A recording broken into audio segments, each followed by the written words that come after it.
Okay, guys, we are live. So for those listening at home, welcome to the Dungeon Musings YouTube channel. My name is Kevin Madison, and I will be your friendly Dungeon Master this evening.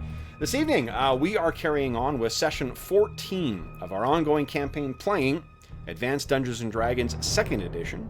And we are playing through Carl Sargent's, or modified version at least, of Carl Sargent's classic Night Below campaign. Ooh, there it is. There we go. Lovely. And with me tonight are the stars of on Valentine's Day, spending their Valentine's Day with me and all my monsters, are the stars of the Night Below campaign. I'll go the order I've got you guys on the screen here. I'm also going to fix my camera because I'm getting weird stuff here. First up is Hobbs. Hey everyone, am I muted?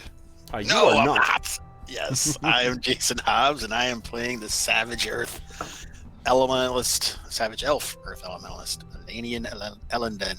Nice. And next up is Jeffrey. Hey everybody, I'm Jeff, and I'm going to be playing Calidor, the Dancer Fighter Thief. Excellent. And next up is Arlen. Hi, I'm Arlen. I'm playing Bergour, the Dwarf Fighter. And next up is Dave. Hey everybody, I'm Dave, and I'll be playing Druin Axebrother, fighter cleric of Clangadin Silverbeard, who's currently out of healing. Oh boy. And last but not least is John. Hey everyone, I'm John. I'm playing Dorman Kettleborn, the Militant Wizard Smuggler, the Illusion Thief, for those of you who aren't in the Lico. Nice.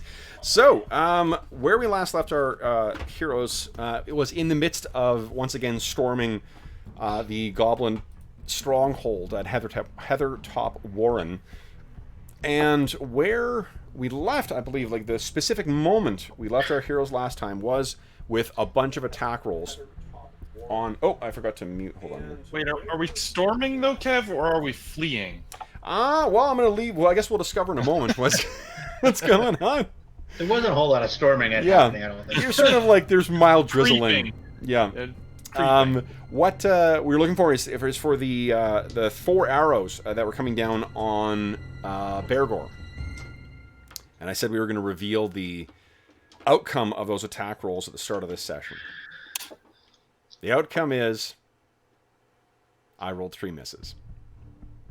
And my 4th one, unfortunately, was also a miss. Misdirect dice roll. Okay, so then, guys, that was the end of that round. I think everyone had run for cover at that point, and we were at the end of our round. What I'll do is, I think, especially when we're pausing in the middle of these kinds of sessions, unless we've marked it down, I think we're on an unfavorable attack round now anyway. I believe... Well, you guys tell me. There was a little bit of chatter on the Discord server about what to do today, and then I think we got distracted by something shiny. So, what are we thinking? In the immediate, we're pulling back from this area because we're getting picked apart by... Okay. So let's do this. I will control Chael and Rilgo, and I'm going to assume that Rilgo is going to be dragging Chael for now. So you know what I'll do is I'll put Rilgo, boom, and Chael, boom, out of line of sight for now. And Knox. Can we grab their arrows? George is in here too. Shoot, yeah. Is it Knox the Unexpected or Knox the Forgotten? Knox the Forgotten, exactly. Knox the Overlooked. We should collect their weapons. Unfortunately left out on the email chain. We should collect their weapons. We should keep them from getting more arrows. I think Chael's bow is on the ground next to you, Druin. Yep. Yeah. I think that's the only one that's on the roll. ground. Yeah, let's do this. Let's start off, guys, with rolling, because I actually might... It is conceivable that you guys will roll initiative so bad, and I'll roll initiative so good that I'll get shots on you before the next round. So perhaps Calidor should pick up the bow. Calidor's got 2 daggers right by him. Arlen, let's start with you. Roll initiative. You're the one most likely to be hit by these things. So your death is in your hands, kind of thing. Kind of, but unfortunately, I rolled a 1. I think that's a 10. No, that's a 1. I was checking. That's a 10. That looks like 0 to me. Yeah. 4. So my actions are on an 8, which means I think you guys get to act first. If it all depends on you guys put in what you're doing. If you all are just moving or grabbing stuff off the ground, you'll be acting at most on a 7. So I think you guys will all act before I will. So you can sheath a weapon for a fighter as part of your move, but picking something up off the ground is an action. You can draw a weapon as a move. You can sheath a weapon as an action. Okay. Can I toss a dagger as a move? Where are you trying to toss it? Just over here somewhere, so someone else can grab it? Well, no, that would be an attack, right? Just randomly tossing a because you're tossing it over. So that's you're interacting with an object. The thing that is free is if you go to a thing. I can grab it on the way. Also, you can grab Chael's bow. Yeah. Okay. That's an option. I'll retype. Okay. So that's I have fine. a question. Yes, go ahead. So there should be a bunch of bodies around here. There's 2 guys here. There's about here. There's 3 dead bodies. I think 4. Yeah. How many of them are? Maybe 4. They're archers. Can I grab their bows? Their bows aren't going to be effective for you because they're. Yeah, but we don't want them to have them. I don't care about that. The quivers, the arrows is what I was thinking about. Oh, the arrows. I think you can, because I don't think they're sized for.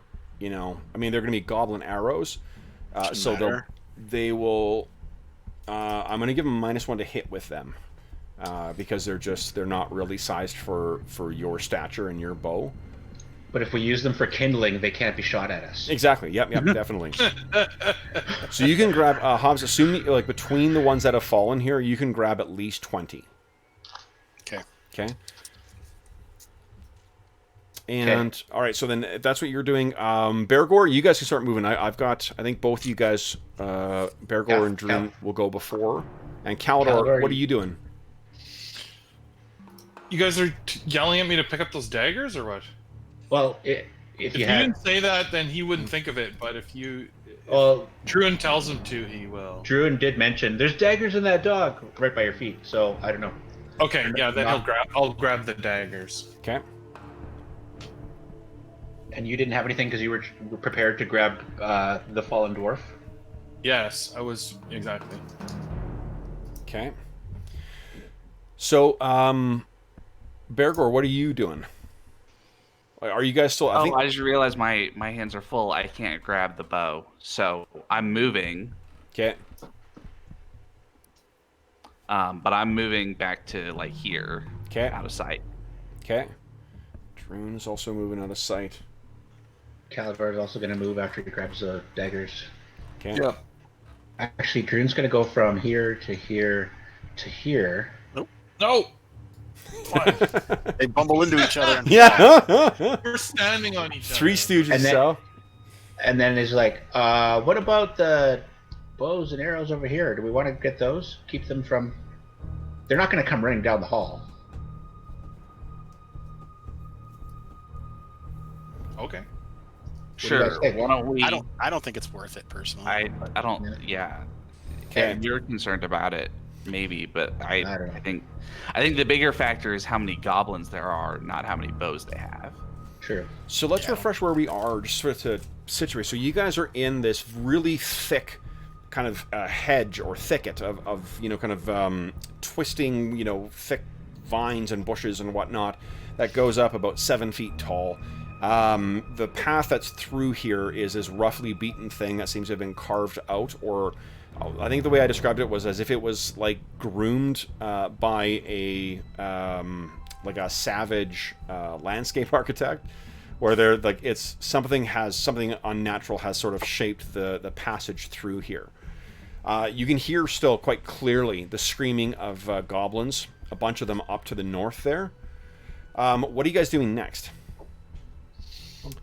Roman's gonna come down there and just ready an arrow to shoot at something. Okay.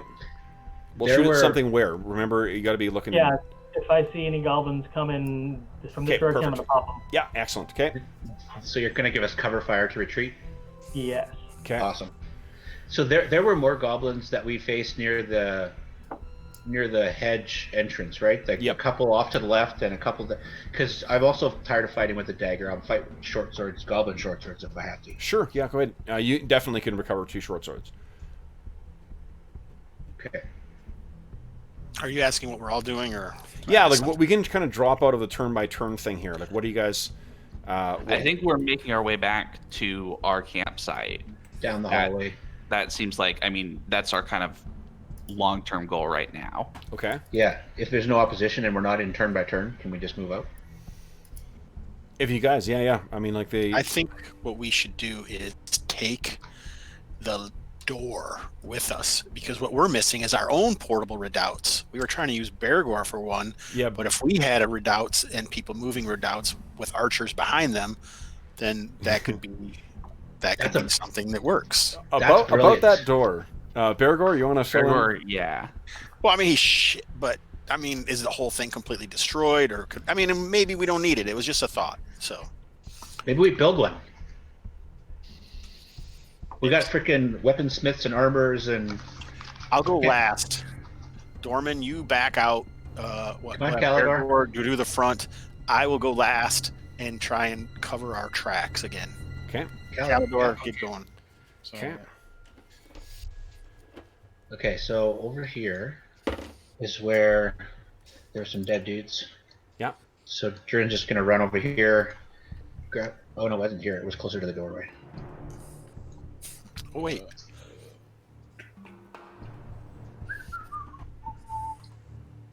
Yeah, there's some dead goblins. Yeah, over right. here. Over here. So Druin will go over here. Collect a couple of goblin short swords. So Dorman's gonna try and stealth his way out of the front just in case there's anybody waiting for them. Okay. And look Are around. goblin short swords of ill quality as well, Kev? Yes, they are. Okay, what's your Moose Analy or Hide and Shadows are both 60. both 60? Okay. Okay. You're not going to get any. Just FYI, like you have to use them in a consequential situation to get the skill stuff for them. So, yeah. So you sneak out, and you can Like see I need more skill experience anyway, thief experience. Yeah, well, I mean, it's good. like you're not going to get the class-based XP bonus for that necessarily. Like, it's my discretion for what things you actually get. I understand. I was saying it's not like I need any more of it. Oh, fair enough. Yeah. Not Okay. for the thief, no. So What kind of stats do you want me to put in for the goblin short sword, Kev? It's 1d6 minus 1 for D6 to minus hit is all, not to damage. It does regular damage. It's just that it's poorly maintained. I think, you know what, if you, as a kind of like downtime action in the campsite, if Bergour takes a whetstone to that, and maybe to the, does anyone have fletching? No? No, as a skill? Yeah. Unfortunate. Okay, so the arrows you can't help with, but the what do you call it? The short swords. Any goblin weapons that you took that you're using, you can take a whetstone to them and kind of like just restore them to the quality they should be in, and then you won't be suffering that bonus. So on the way back to camp, we're making a random encounter roll, but you know if you get back there, otherwise it's just like a regular short sword. Okay. So what is it? Weapon speed 3? 4, I think. 4? Is it? Okay. No, short sword I think is a 3. Yes. Oh yeah, it is a 3. You gonna give me back my short sword? Yeah. Dorman, you can have your short sword back. I have 2 goblin ones now. Nice. Okay. So you guys carefully with Elanion kind of holding up the rear and keeping an eye on them. You can hear the goblins screaming, but those screams are getting more distant and more distant. And then you guys head out. What is your tracking proficiency score there, Elanion? 15. Nice, okay. So you start making the effort to try and cover the grounds. And once you guys are all outside, let me just move you all out here, make it a little quicker. We're going to go to the overland map. Let's see here. Boom. All right. So we are currently in here we go, in the Patchwork Hills. You're a little ways into them. Let me situate where you guys are there. Oh. Kev, you're a dummy. Come on. There you go. All right, so you start making your way back. Let me grab my favorite page of the DMG. And let's see. Your assault was about mid-after or early afternoon, I think. So... Okay.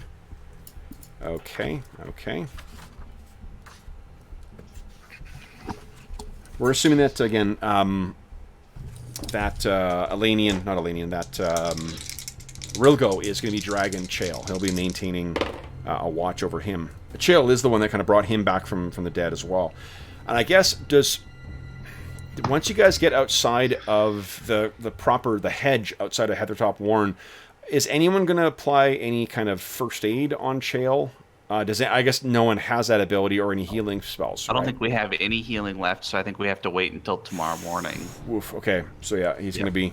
He did spend the astonishing... Yeah, he spent Can I try to do the healing? I've seen him do it a couple of times. You stabilized him already, right? Yeah, that's about as much as you can do is stabilize him. You can't really get him to do anything further. The reason that's important, obviously, guys, because of the mortal wounds rules, the longer it is until you get this person healing, the more penalties they suffer, and the more of a lasting impact those wounds are likely to have. More protests they end up. Yeah. Sorry, Will. Okay. So you actually get back to your campsite. You follow Elaine. Oh, did you have a question, Hobbs? I did. I was muted. I started to talk over you, but I was muted. So I have a question. If Will was actually here to make the roll, right, he still wouldn't be able to make it regardless if he was here because we have no way of healing him. Right? Yeah, he's not being punished because he's not here, right? That's right. It's when he's healed. No, he's not being punished when he's not here, and he's also banked a point of astonishing fortune, so he's going to be able to bump the result up by 1. Because you guys, that's what you guys did with that last point of astonishing fortune last time. It's what we're going to assume that, like, if you guys get to tomorrow morning and you get to make the heal, we'll assume that's when it's triggered. That's about as bad as it gets anyway. Like, honestly, like, if you have to wait 24 hours until... Well, that's what it was. That's what it was for Elanion and Bergour. Yeah. The first assault. Yeah. So it ain't going to be good for Chael. Yep. But that will be a problem. Somewhere Will is just like, oh, where did that cold chill come from? I was trying to enjoy my Friday night, start of a long weekend, and... He ends up with a little mangled at dinner. So, like, temporarily mangled. Okay, so you actually managed to make it back to your campsite without incident. And let me switch up the Muzak here to make something a little more ominous.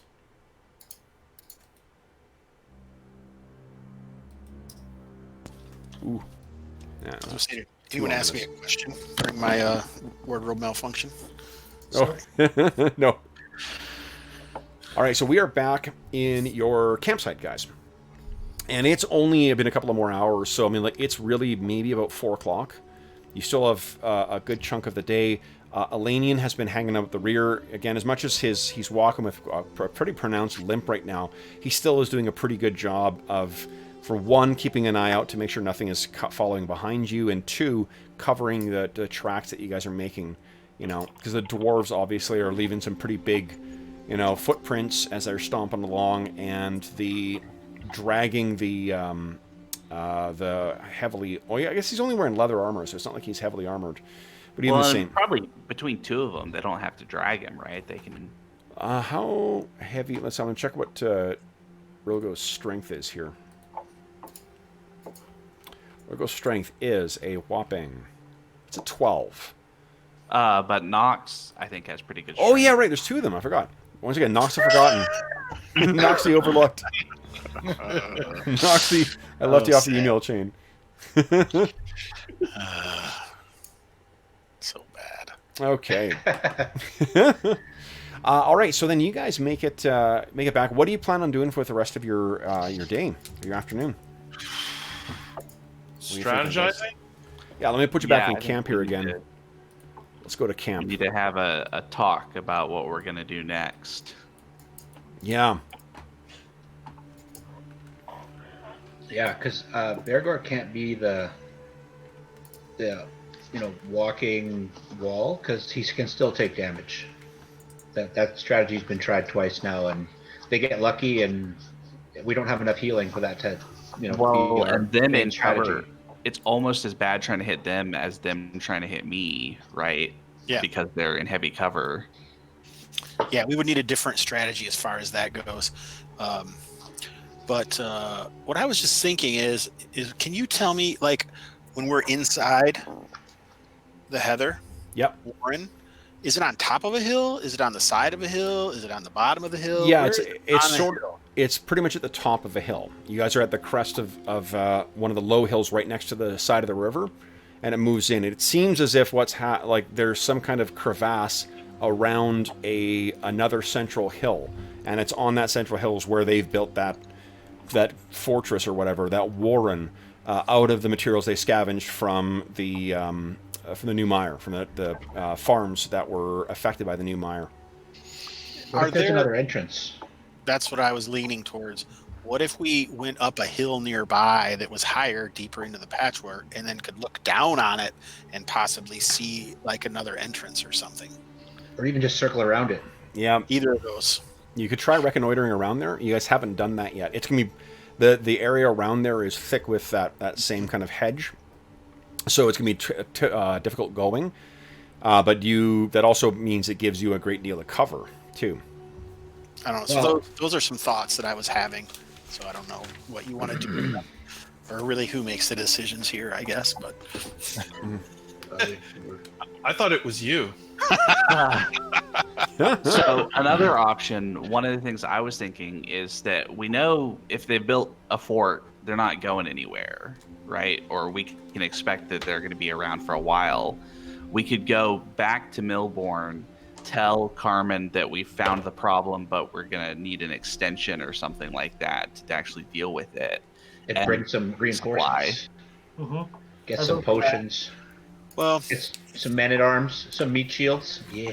they have I to mean- have a limited number of goblins, and the longer that we delay finishing them off, the greater the chances of them replenishing their ranks. But I do believe that we've pretty much done what we can at this. Well, I think the thing is we're pretty much at the end of our resources, right? I'm agreeing We're with you, running yes. out of weapons and Lives. yep. Calidor will ask, are they fast breeders? Very. Maybe they've also got like other goblins at another location that if they sent Oh, word, that's they what could, you mean by replenish. Okay. yeah, they could be they could be on their way. Not that they've got like tube tanks in the back with like vats of goblins popping up. Well, I wasn't sure. Calidor's got a sci-fi kind of mind, doesn't he? Is there anything like Pathfinder goblins? They breed. They'd have another. Oh, I thought you were talking to Dorman. What? I thought you were talking as Dorman. I didn't know you were Oh. talking as Oh, Jonathan. no, it was the second part was.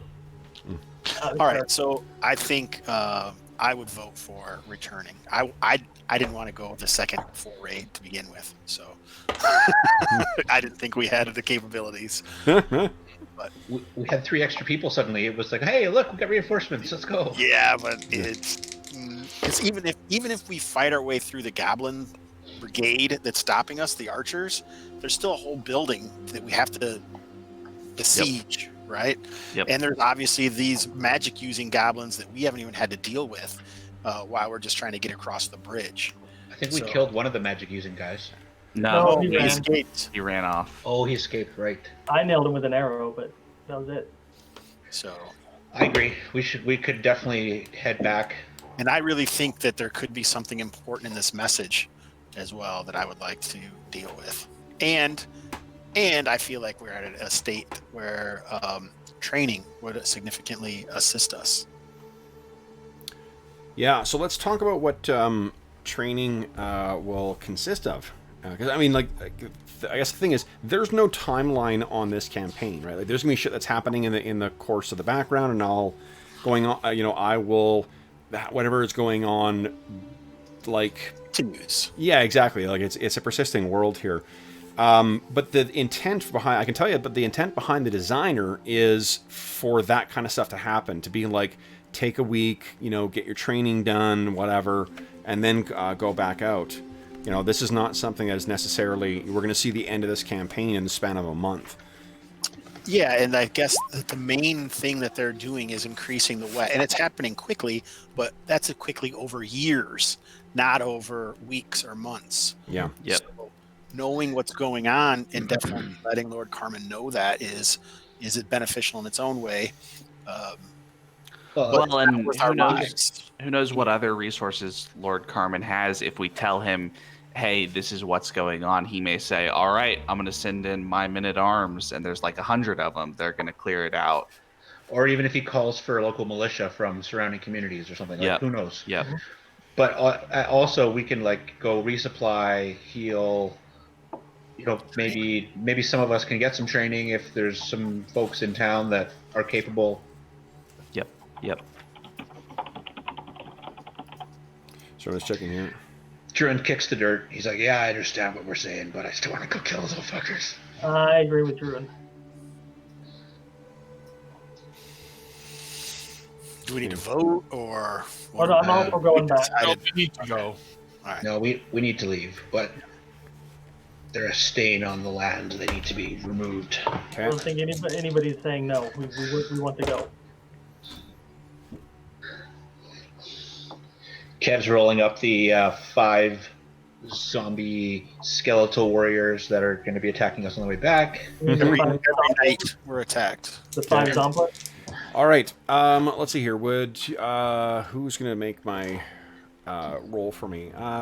Dave, would you kind of give me a D10 roll, please? That was not for surprise, though, right? That was for initiative? Come on! All right.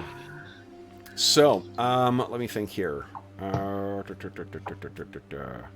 that a surprise check? Because we have 5 points of astonishing fortune. Can't re-roll surprise checks. Can't do that. Yeah, that's right. Can't re-roll surprise. Can't re-roll initiative. I have a question. Yeah, sir.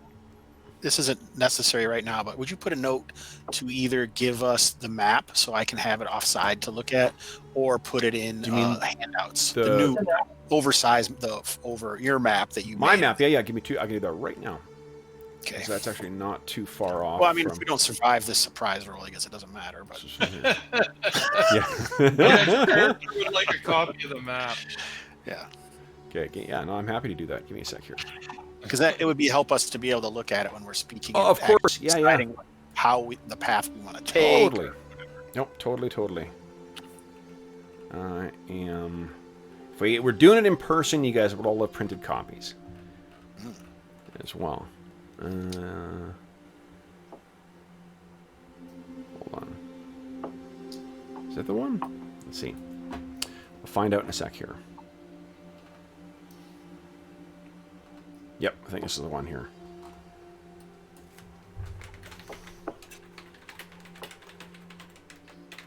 Okay. There we go. Here we go, guys. Boom. There is your map of Heronshire and Middenmark. Thank you very much, sir. It takes a shit ton of time to get these things done, but I am so satisfied when they're finished. I finally finished the, what do you call it, the pencils for Threshold last night, so... Whenever I see that threshold, it makes me think of Mistara. Totally, And, yeah. the dwarves, yeah. Yeah. Okay, so, what are you guys Great thinking? map, Kev.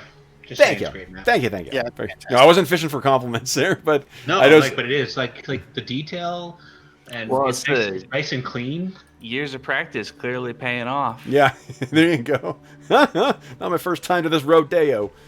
But the, what do you call it? In the evening, now let me think here. Tell me about your evenings. What are you guys, Bergour, do you want to devote your time to sharpening that, those 2 short swords for Druin? Or do you have something else in mind? So, well, the thing is, because I've only got 1 usable hand, I don't know how I could actually whetstone. Oh, Well, I could do it. You could just give me a little instruction. I'm also an armorer, so yeah. I'm pretty sure the fighter can priest hold of it. Clangedon knows how to sharpen a Yeah, sword. you probably know, and I've got a whetstone, so I can pass it over to Okay. you. Yeah. So you can give I us. have a whetstone in my pack. Okay. So Oh, that- okay. Oh, there you go. Okay. What about Dorman, Calidor, and Elanion? What are you guys doing with your yeah, early afternoon. I'm assuming you're setting up camp and whatnot as well, but... Dorman is going to be cooking. Dorman's cooking? Okay. Yeah. That's what eases his anxiety, apparently. Yeah. Elanion is scribbling out a map on the ground and trying to gauge distances, because that's what I'm actually doing. So that makes sense that he would be, and possibly maybe reconnoitering occasionally within 100 yards or so of the camp. Sure. Checking out exactly where we are and how that would fit into what it would take to see the heather top, and then also return route, limping around. Searcher's wisdom.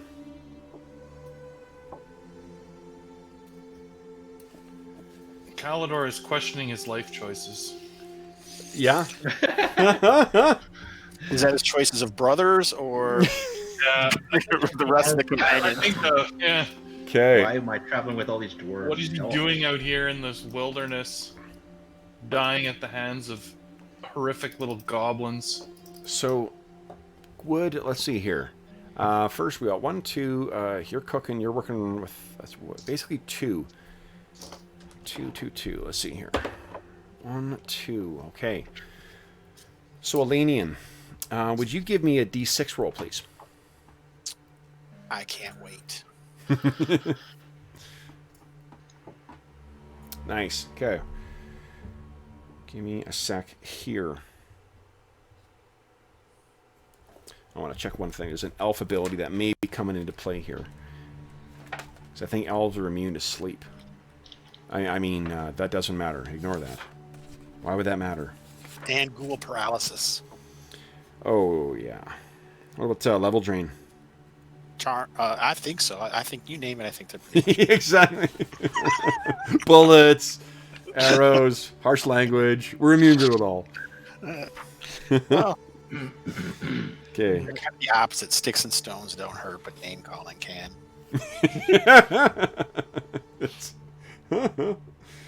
Oh gosh.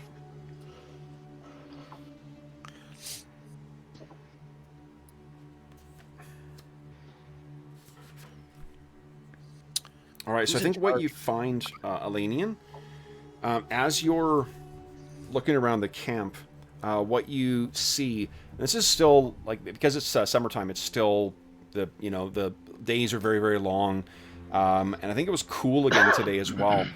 But you actually find some tracks around the campsite.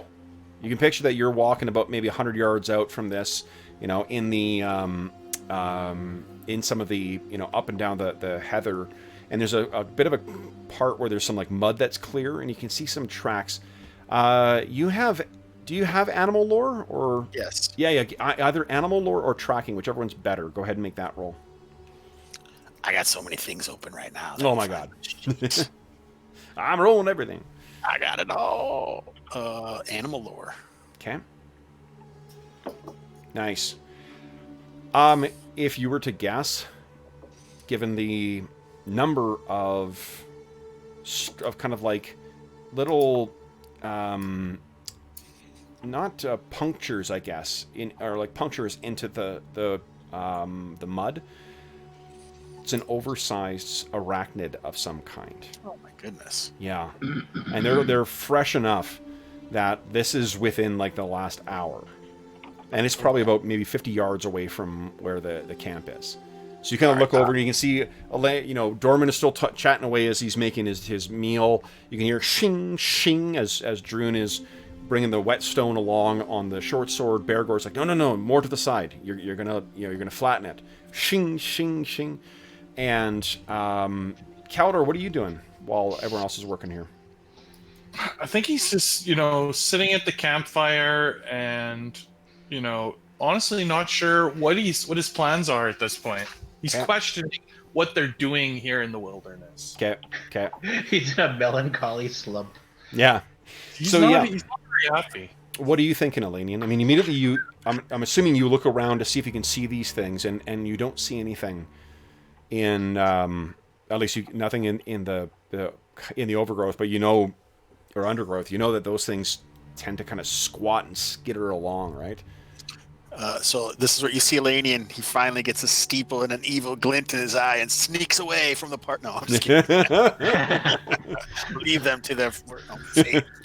No, yeah. So, yeah, I'm assuming that. What do I know about? I don't know if spiders fit into the regular animal lore. Yeah, I mean, like it's not. It would not be unusual for something like an oversized giant spider of some kind to be out in the wild here. These types of hills are. This is exactly. There's tons of little perfect burrows them, right? and whatnot. Yeah, and lot, more than enough prey as well. So.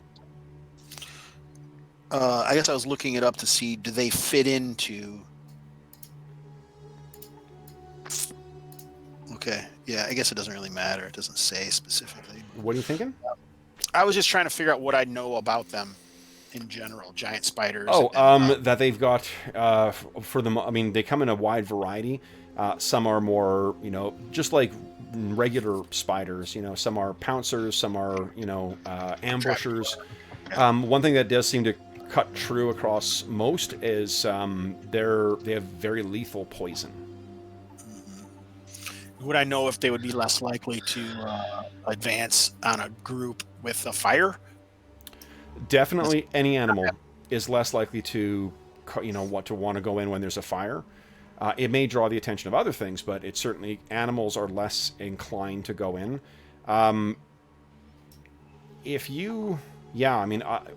They're also, they are, they are ambushers, really, or usually. So, they want to sneak up and pounce on things, either on their webs or, jumping out of a burrow and grabbing it, or a hole and grabbing them. So they may be lurking around still. All right, so I'm going to return to the group and slowly and very unemotionally let them know that we're likely at the center of a giant spider meal soon. So, what do you want to do? Oh, great. GTFO.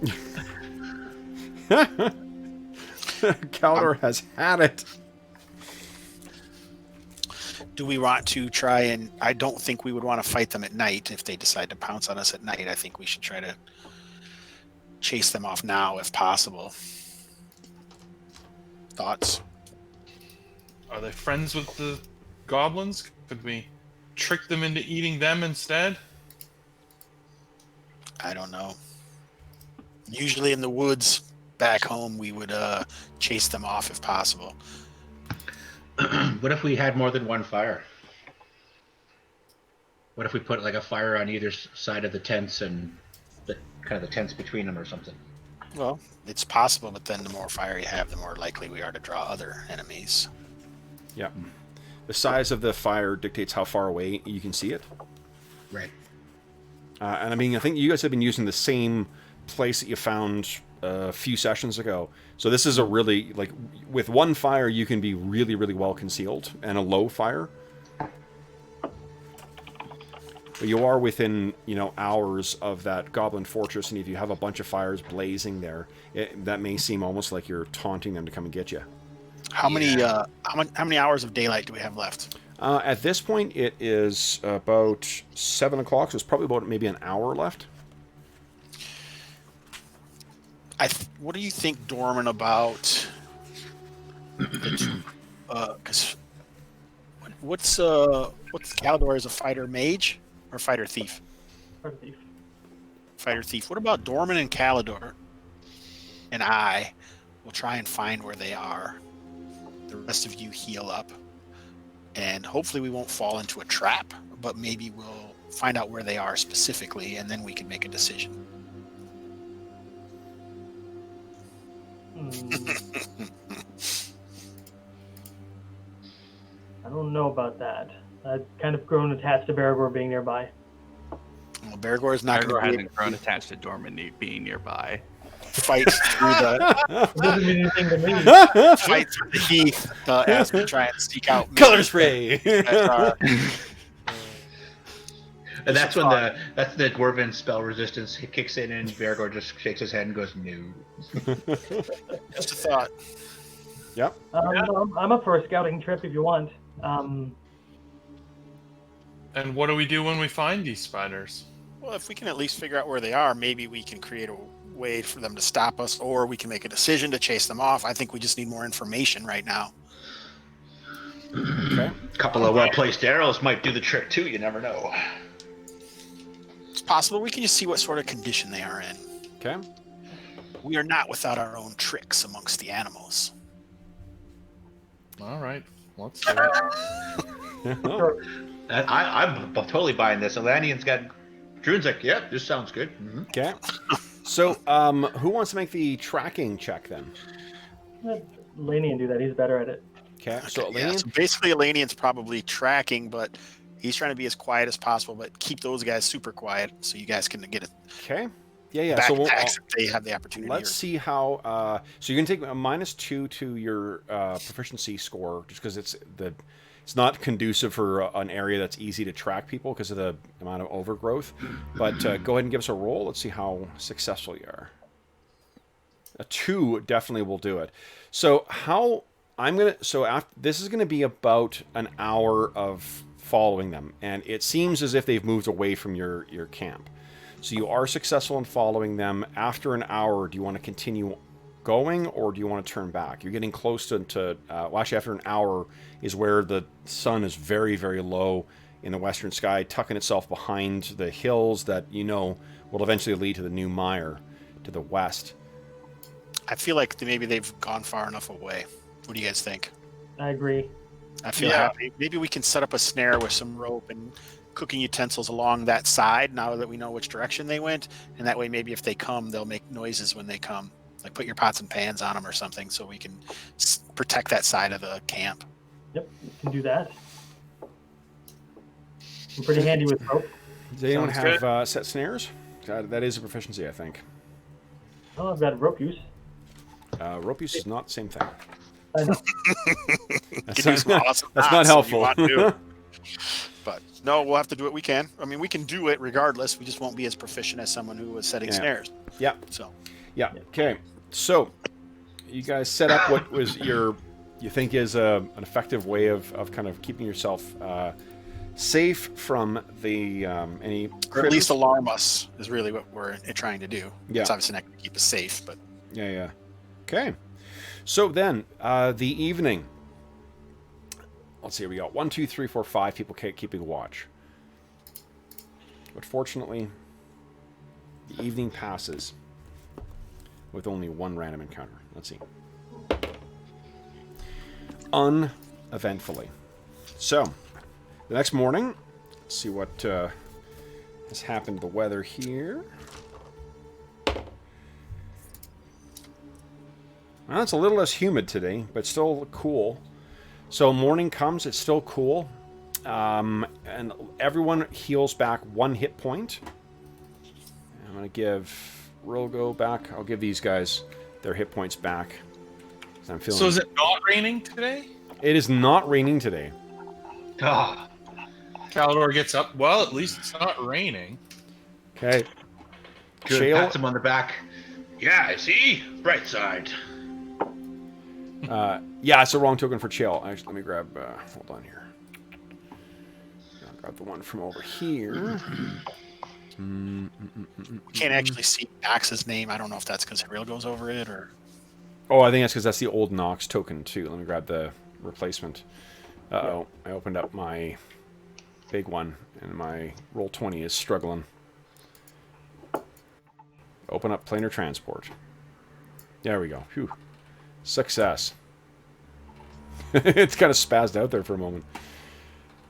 All right. happens when you want to open up planar transport. Exactly, yeah.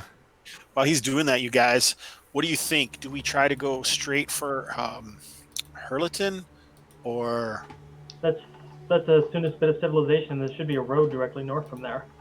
that? Well, yeah, it's just Yeah, and we theorized that it would take about a full day of traveling to get to Harlington. But which is going to take us that anyway. Yeah. Well, but it might take more to get all the way back to Milbourne if we don't go straight shot for Harlington. Yes. So it took us longer to get out here. I agree with you. So straight shot towards Harlington. Okay. Okay, so do I need to use a spell on Chael to get him up to 1? He's at 1. He healed naturally. Okay. But if, he needs a spell though. if you spend a spell on him, then he will have a better chance on his mortal wound check. That's what I would do then. Okay, go give us a D8 roll. Let's see how much he gets back. Metagaming bastard Dave would have said screw him, but Druin says no. That cold chill on Will's back has now gone away. So, yeah, I'll open up Chill's token. Just tell me how much you healed. 4. 4, not bad. Not bad. Okay, and we'll let him... 4, so he's at 5. Who's next worst off? Probably Rogo. Rogo's at 2. Oh, he's at 3 right now. 3 of 5? 3 of 5, yeah. Well, maybe Bergour I then. think it's you, Druin, because Yeah, I I'm think 7 of 10. I'm 4 out of 10. Yep, Yeah. I think it's you. It's you two. And maybe you don't have to use it. Yeah, Hey, maybe you I'm gonna save hold it off. until we need it. I'm gonna hold off because if something happens and someone else drops, then Sure, and you got to see what... Last time you guys did, unfortunately, get lost in the hills as well, too, so... Shh, we're not talking about that. I'm talking about it. I love we it. must not have had Savage Elanion must not have been with us at that time. The Savage Elf is never lost. He's exactly where he intends to be. Nice. Oh, man. Okay, so let's see here. If we weren't lost, we wouldn't have found the Birdman, and then we would be, Yeah. where would we be then? One less dangling plot hook. Exactly. Because you guys need to have lots of plot hooks. You can go, fuck this one, we're going to go do something different for a while. Oh, God. This is why all the NPCs had red lettering over their heads the whole time. Little World of Warcraft joke for the players who no one plays World of Warcraft except for me. Do you I've mean never hostile? played it. Yeah. Oh, oh, No, man. we're in an over-leveled area is the joke. Oh, gotcha. Yeah. Well, We're like level 5 we're supposed to be level 8 Yeah. here. This is where you walk out and you get within, like, a football field or something, and then it's like, whoa! It sees you and comes running over and kills you. Oh, God. Okay. So you stay on the roads. So It's here, kind of a let's hear. Witcher thing as well. Let's go through what we got here. So this is the hills is going to be tricky, but let's see here. What do we got? Force smart. It's not overcast, so at least there's that. Because that's like plus 30% to get lost. It's if you can't see the sun. Yeah, it makes sense. It's a big thing. There's no. God, wouldn't it have to be worse than overcast? Because most of the time you can still see the sun. Yeah. That would have to be pretty thick stuff. Well, it doesn't mean you're guaranteed to get lost. Darkness is plus 70. No distinguishing landmarks. That bumps it up by a lot. Who's got navigation? I do. Go ahead and give me a navigation roll. No, we decided navigation was only on the water. Navigation is for water, direction sense is for land. Ah, there we go. Who's got direction sense? I have it as well. There you 15 is what I. Elanion better than mine. Okay. This is his thing right here, guys. Come on. Hey, Limping, Hunter, amateur. limping, and surviving out in the wilderness is his gig, I guess. Okay. Makes sense. It's not his casting for sure. Give us a check and we'll see what. What am I rolling? Last time I think what you let us do is use multiple people with direction sense if we so desire in order to increase. You absolutely can, but if someone rolls a nat 20, that means it's a crit fail for everybody. I think it's worth it. That's what happened last time. So if you guys want to do that, go nuts. I mean, the chances of one of you rolling, you can both roll and take the better of the results, but a nat 20 means everybody fails. Let's do it. Do it. Do it. Live big. Direction sense, right? Yes! Oh Yes! Oh, yeah! It failed anyway. Roll 20, you live me. I think if we look through the chat, Oh, this is God. exactly what happened last time. I know. This is exactly what happened last time. It wasn't exactly. I think it was not the door. Dorman is pretty insistent that he knows which way you guys should be going. This doesn't mean you get lost automatically. It just means that I'm adding the chance of getting lost is even worse now. That's Holy great. shit. Yeah, there's... It's nothing if not consistently screwing us over. This is absolutely... I still think it was the right choice. I agree. Oh, absolutely. But I still All think you fucked. You Okay, brought it up. It's your fault. so... Let's hear it. Yeah. So you guys start heading off, and remember what this area is like too. These hills are... I'm just going to put you kind of in the middle here. Just to be honest, Nice. you don't really know where you are. Let's find another dungeon. You start going off, and let's first see if we gotta check for random encounters here. It's gonna be Knowles, guys. It's gonna be Knowles. Okay. All right, I'm gonna go get another cup of coffee while you figure this out. Yeah, you got it. You got it. You got Sure, get us lost and then leave for coffee. it. Well, in that case, I need to get tea.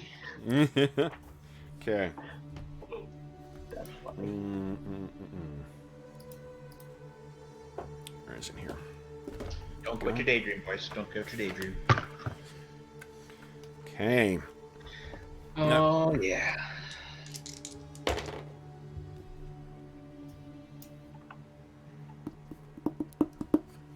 Interesting.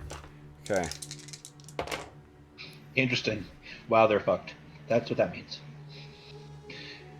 For those of you watching at home, interesting means, wow, are they fucked. No, it means this. It's genuinely that it's interesting. It's because again, like the way we play is oracular play, right? Like when there's a development that comes from a random encounter, my brain immediately goes to try and reconcile it with what's been going on thus far too. And there's just an interesting connection to what's been going on. Like if we rolled my random encounter was goblins, it would for sure be goblins from Heathertop Warren, you know. Right. Whereas this one's going to have an interesting, you know, consequence to it as well. Now, while Hobbs is gone, why don't you give us a D10 roll? Love to. Here we go. 6. Nice. Okay, so nobody is surprised, which means the encounter distance is pretty narrow. Let me just get things set up on my map here. My map.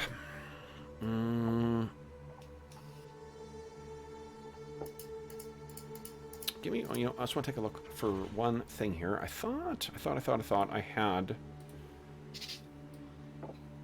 a hills map that was actually better than this kind of like blasted heath kind of thing.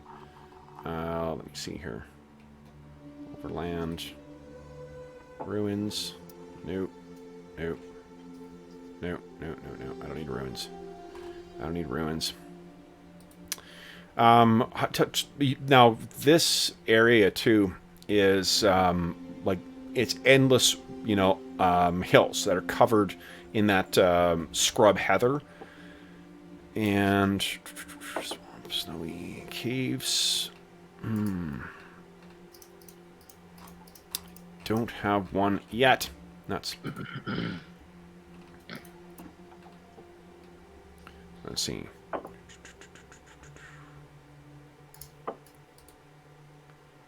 Huh. All right. What I'm going to do, guys, is I will use... let's see here. We'll use... Is this one or is this my Meyer map? Oh, this is wide open. So what we're going to assume... Oh, yeah, the top is okay. We're going to ignore the Meyer stuff on the bottom. Let me roll distance for the encounter. Okay, no one's surprised. Good, good.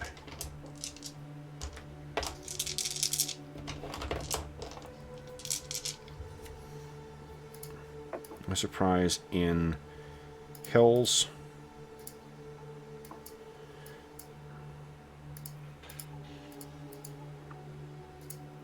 Okay. When you're surprised, you got it's hilarious. You're like, it's 4d6 feet away. It's like you're basically like, oh shit. Yeah. Okay.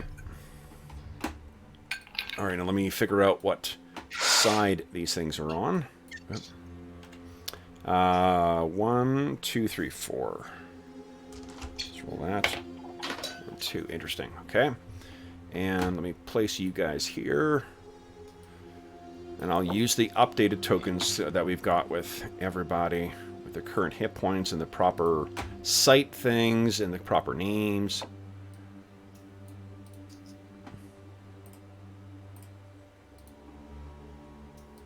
Okay, excellent. I'm going to put all the... everyone who's not here today is going to be at the back of the party. You guys organize where you want to be in the front. And then I need... Let's see here. Okay. Here we go.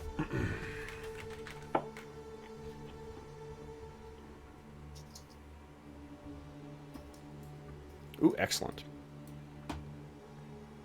And let me quickly measure here. Zip.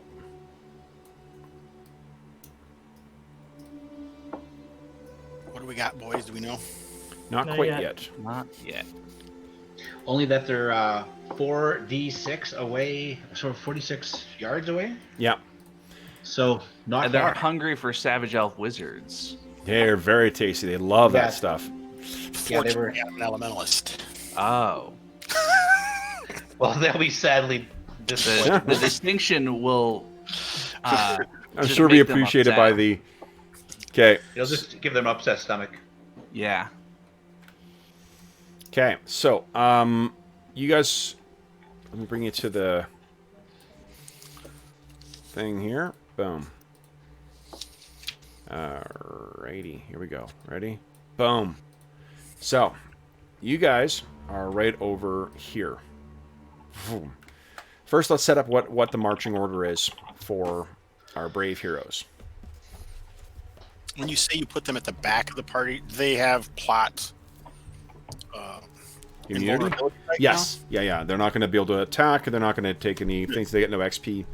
So maybe they shouldn't be. Do we want to just like take them off the map, or Yeah, doesn't matter. You know, because eventually I'm going to bring these characters back, and it'll save me having to fumble back and forth.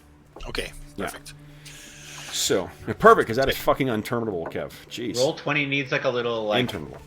little box where you can put character tokens that you can just pull out. To store them. You It's, need? it's an Or actual like, box. Wait, it would be cool if on the character sheet you could save settings for when you create a token from this character sheet, what you want all the settings of the token to be. I can That put would be a the... neat feature. That would be Thinking nice, yeah.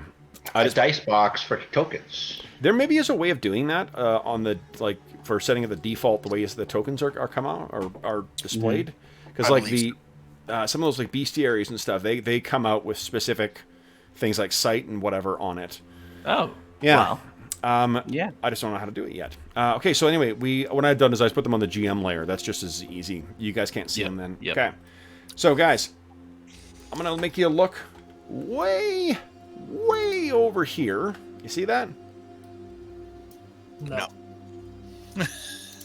No, I mean, it's empty space right now. I'm about to reveal it. I see the empty space. Yes. Okay. There I is, see. Remember, Hobbs is the one who asked me to fill this empty space. I see. Boom. Shit. It is Four spiders. Spiders. Hey, That's what I was saying. Interesting. I think these things, you guys went tromping off. They came back, picked up your scent, and we're stalking you guys all day as you're wandering around. And this is about 7 o'clock at night now when you guys are finally, like, I don't know where the hell we are. You are completely lost, and there's no way markers. We don't even know if we're lost, though, right? Don't we think we're headed in the direction that we want to be going? I Or think do by we the know time we're it's not? 7 o'clock, with the sun going so far down, you're realizing, Yeah, like, we knew it was shit. supposed to be one day to get to Harlington if we followed the right path. So, one day. There are no paths. That's the problem. Yeah. well, Okay. if we followed the we right see direction. Spiders? You see them, absolutely. You see them, and they are...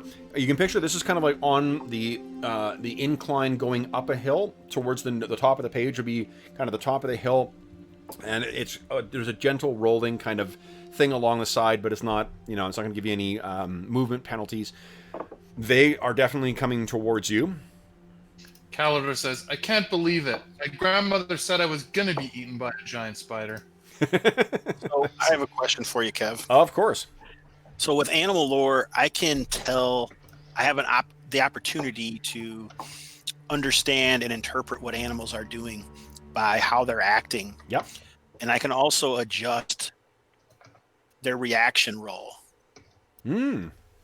Okay, so what are you trying to do here? You're trying to, I guess, bump it so they're just going to fuck off? Yeah, like if I know that they're hungry, maybe we can drop certain types of rations or certain type of food, and then move away, or slowly not moving ways that are not going to affect them and make them want to kill us. Yeah. Okay, so you what you can see, the way that they're moving in this kind of like spread out, sort of slow progression towards you. These things are moving in a bit of a. They're not committed to like attack at this point. Oh, can't hear you, Hobbs. You're muted. Sorry. I muted myself. That was smart. So I think we should just dump Harlington and move on. we'll poke him full of holes so he's bleeding from a bunch of spots, and then push him down. I'm just kidding. We'll dump some rats. Go ahead and give us a animal lore roll. Let's see how well you can judge what. Harlington's not an animal. Come on. Oh no, I'm not. This is not on the merits of that actual plan. Okay. Yeah. Because we all know the merits of that plan. Steve's at this party and suddenly went the cold. Nat 1. Wow. So. Here's what you've seen these things before. I think you have not like these ones. Not like, hey, it's Chuck the Spider. You mean like these types of animals. The way that these things are coming in, you think like they could be driven off with a loud sound. Okay. Do I know like what a predator of these spiders are that I could imitate that sound? Pretty much anything. The way that they're moving towards you, you think that they may even be a little like consciously well, at least they're undecided as to whether or not you're actual prey or a predator. Do I know like what eats spiders? Yeah, so if I am a predator, bigger spiders, giant toads. All right, I'm going to imitate the sound of a giant spider. Okay. I'll do the giant toad. I'll do a croaking ribbit. That sounds better. Okay. So like it. What do you do? I'm going to make that sound. I'm going to tell everyone to quiet and move forward and take an aggressive stance. Yeah. And add my toad croak. Okay. He starts, everyone's gesturing towards. Yeah. The spiders kind of, they're making their way in, and they kind of stop, and they move a little bit to the side. They don't seem to be approaching any closer than like the 190 feet or whatever they are away right now. And then after, one of them sort of crouches down quite low and skitters off in one direction, and the other one disappears, and another disappears, until finally the last one, its eyes, those multiple segmented eyes, kind of, it disappears beneath the heather, and you can see just like the ends of it, or the tips of its like knees or joints or whatever, its legs, making its way along. I guess spiders don't have knees. Do they? I don't know. Whatever the segments in the spider's legs are called. Joints? Spider knees. The bee's knees. Yeah, Spider knees. That was my high school band name. I think we should maybe... interestingly enough, it's only demi-humans in the party today. Yeah. Yeah, bring the bag. Almost only demi-humans in the party as a whole. Yeah, it's kind of a... Knox is the only one. Nothing bad to say about George, but perhaps him not being here saves us from spider dinner. Let's move on and find a camp some distance away. Okay. In the language of the spiders, that meant get the fuck out of here. Okay. So yeah, how much longer do you travel then, guys? I don't see very well in the dark, so hopefully not long. An hour. Oh wait, I have infravision. What am I talking about? What? Remember, infravision. The gnome doesn't. 60 feet. The gnome doesn't know if he has infravision or not. Well, excuse me, I'm playing in like a couple games. Okay. So what's the plan here, guys? You can try and find a place to make camp, or Yeah, we're gonna travel for a little ways as we try to make camp. okay, are you gonna do the same type of thing as before, trying to find a nice safe place to make camp? Yeah, I feel like even though we were like deep in Goblin territory previously, we're deep in who knows territory right now. So Yeah, we don't know really where we are. cautious. Well, and you know that there's there's gnolls lurking. I mean, you've heard that they're to the south end of the hills, but I mean, yeesh. Maybe that's where we are. Yeah. Every one sick son of a bitch DM throwing a bunch of 2-hit dice creatures at you. Well, you threw the mountain lions at us. Cougars. I would say you more stumbled into the territory of mountain lions. Let's place the blame where it's due. Okay. Okay, so finding... Ooh, volcanoes. That's a good idea. Just kidding. No. Summertime. Someone give me a percentile roll, please. I do so well at those. Oh, well, Nice. very good. Elanion once again finds really good natural shelter. So this is, you find thick and sturdy vegetation.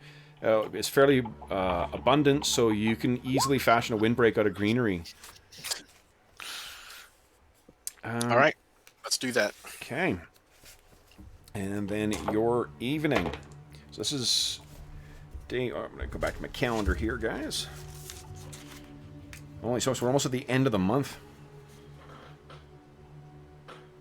What are we on? The 22nd? 22nd, yeah. Okay. And it's called Patch something, right? Flock time. Flock time. Yeah, like there's a bunch of sheep around. Yeah. There are elven names for it as well too, and I'll have to look that up for you. Maybe I'll do that during the break. Okay, so yeah, I mean the evening is, I think you can hear the sounds of wildlife off in the distance. Throughout the evening as each of you is catching watch or keeping watch, but it's otherwise once again an uneventful evening, blessedly so, I think. So let's Do I talk want about. to use a spell before Yes. we go to bed? I think I'm gonna cast healing on myself. Especially after he said that we're going to be safe overnight. Yeah. Well, Kev could change that. You never know. Yeah. Okay, let's see here.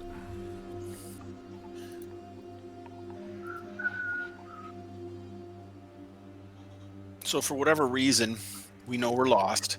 I think we should continue in a direction until we find one of the largest hills, get up on top of it, and see how far we can actually see, and see if we can find anything, some sort of marker of where we are. So, not knowing where you are right now, where do you think you're going to head? West, north, northwest, straight north? Straight north, I think. Okay. I mean, like worst case scenario, even if we're actually over here somewhere next to the new mire, we'll just come out next to the farms if we actually are able to head north. If we can figure out how to head north, I think we're going to be okay. Okay. We just don't want to head south, right? As long as Okay. we're heading in northwest, northeast, I think all of those are okay. Okay. So how many days of food have we used? This is the 23rd now. Oh wow, yeah. I'd be like out of rations almost. Well, you have been on the road for... let's see here. You set out on the 10th. So it's almost 2 weeks, guys. Yeah, I've got Yeah. one day's of rations left. Well, Yeah. we did get food on the first couple days. Yeah, We were getting you've from won where... North. Yeah, one extra 2 days. ration because there was those farmers that fed you north of the new mire. And then we kill the animals. But we didn't do any. Oh, right. Yeah, someone told me we didn't need to. Yeah. Sounds a little bitter. I got the fucking wilderness guy. Kev keeps throwing us into the wilderness. When the fuck am I going to use my skills? Spiders, but somebody scared them off. 3. Okay. We could use Dorman as spider bait. Try to get some food. I'm noticing some antagonism between. Kind of juicy, so. All right, let's see here. Who has not rolled? Arlen, your turn. Give me a D10 roll, please. Sassy. D10 roll. Yeah. Nice. That's 6. Okay. Woo. Okay, this is interesting. I think it's a merchant. Druin's checking his beard for silver hairs. It's like, Ranger patrol. am I getting any silver hairs yet? I want to be a silver beard. It's a wandering knight whose goal in life is to train fighters. Oh, no, not for another couple hundred experience. And he's only got one arm as well, too. Who can I pass on my one-arm technique of fighting to? Sir Jamie? Lo, these many years I've traveled. Bedivere. I've even had to live as a roadside bandit. Some called me the one-armed. Never mind. Okay, so let's see here. I need. You ever fought a one-armed dude? Those one arms are strong.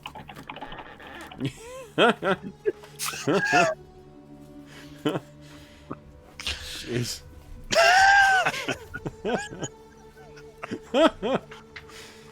Why are you fighting a one-armed guy, Hobbs? Couldn't take a guy with 2 arms. I couldn't take a guy with 1 arm. It was terrible. I have bitten off more than I can chew. Yeah, Okay. Free time. Story of my life right there, Kevin. All right. All right, so guys, you guys are making your way along here. You're actually in one of the lower areas in the thickets here. I'm going to put you up front there. I'm going to put you further back. You in there. There we go. Yeah. Okay. And oh, wrong. Nope, those are the right characters. And then I need. Let's see here.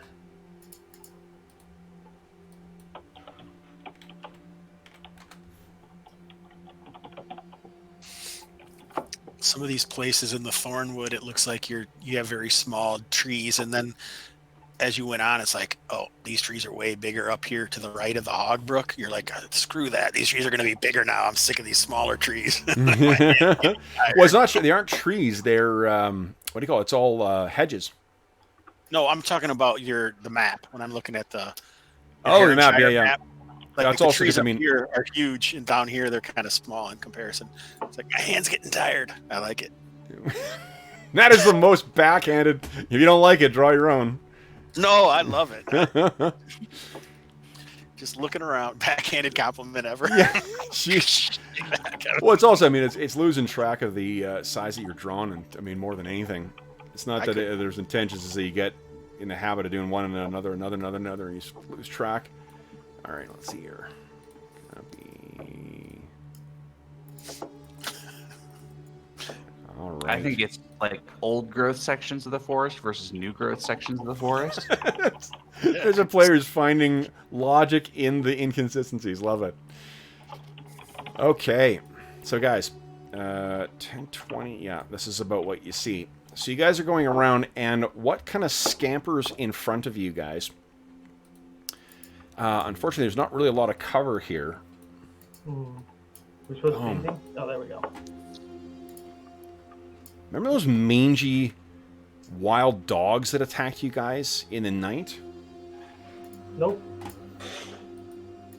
Oh yeah, you weren't there for that. That's right, you were dealing with a repairman. Let me get something a little more... Oh, that night I wasn't there either. They drug off. Yeah, that was when we Knox. found the Birdman. Here we go.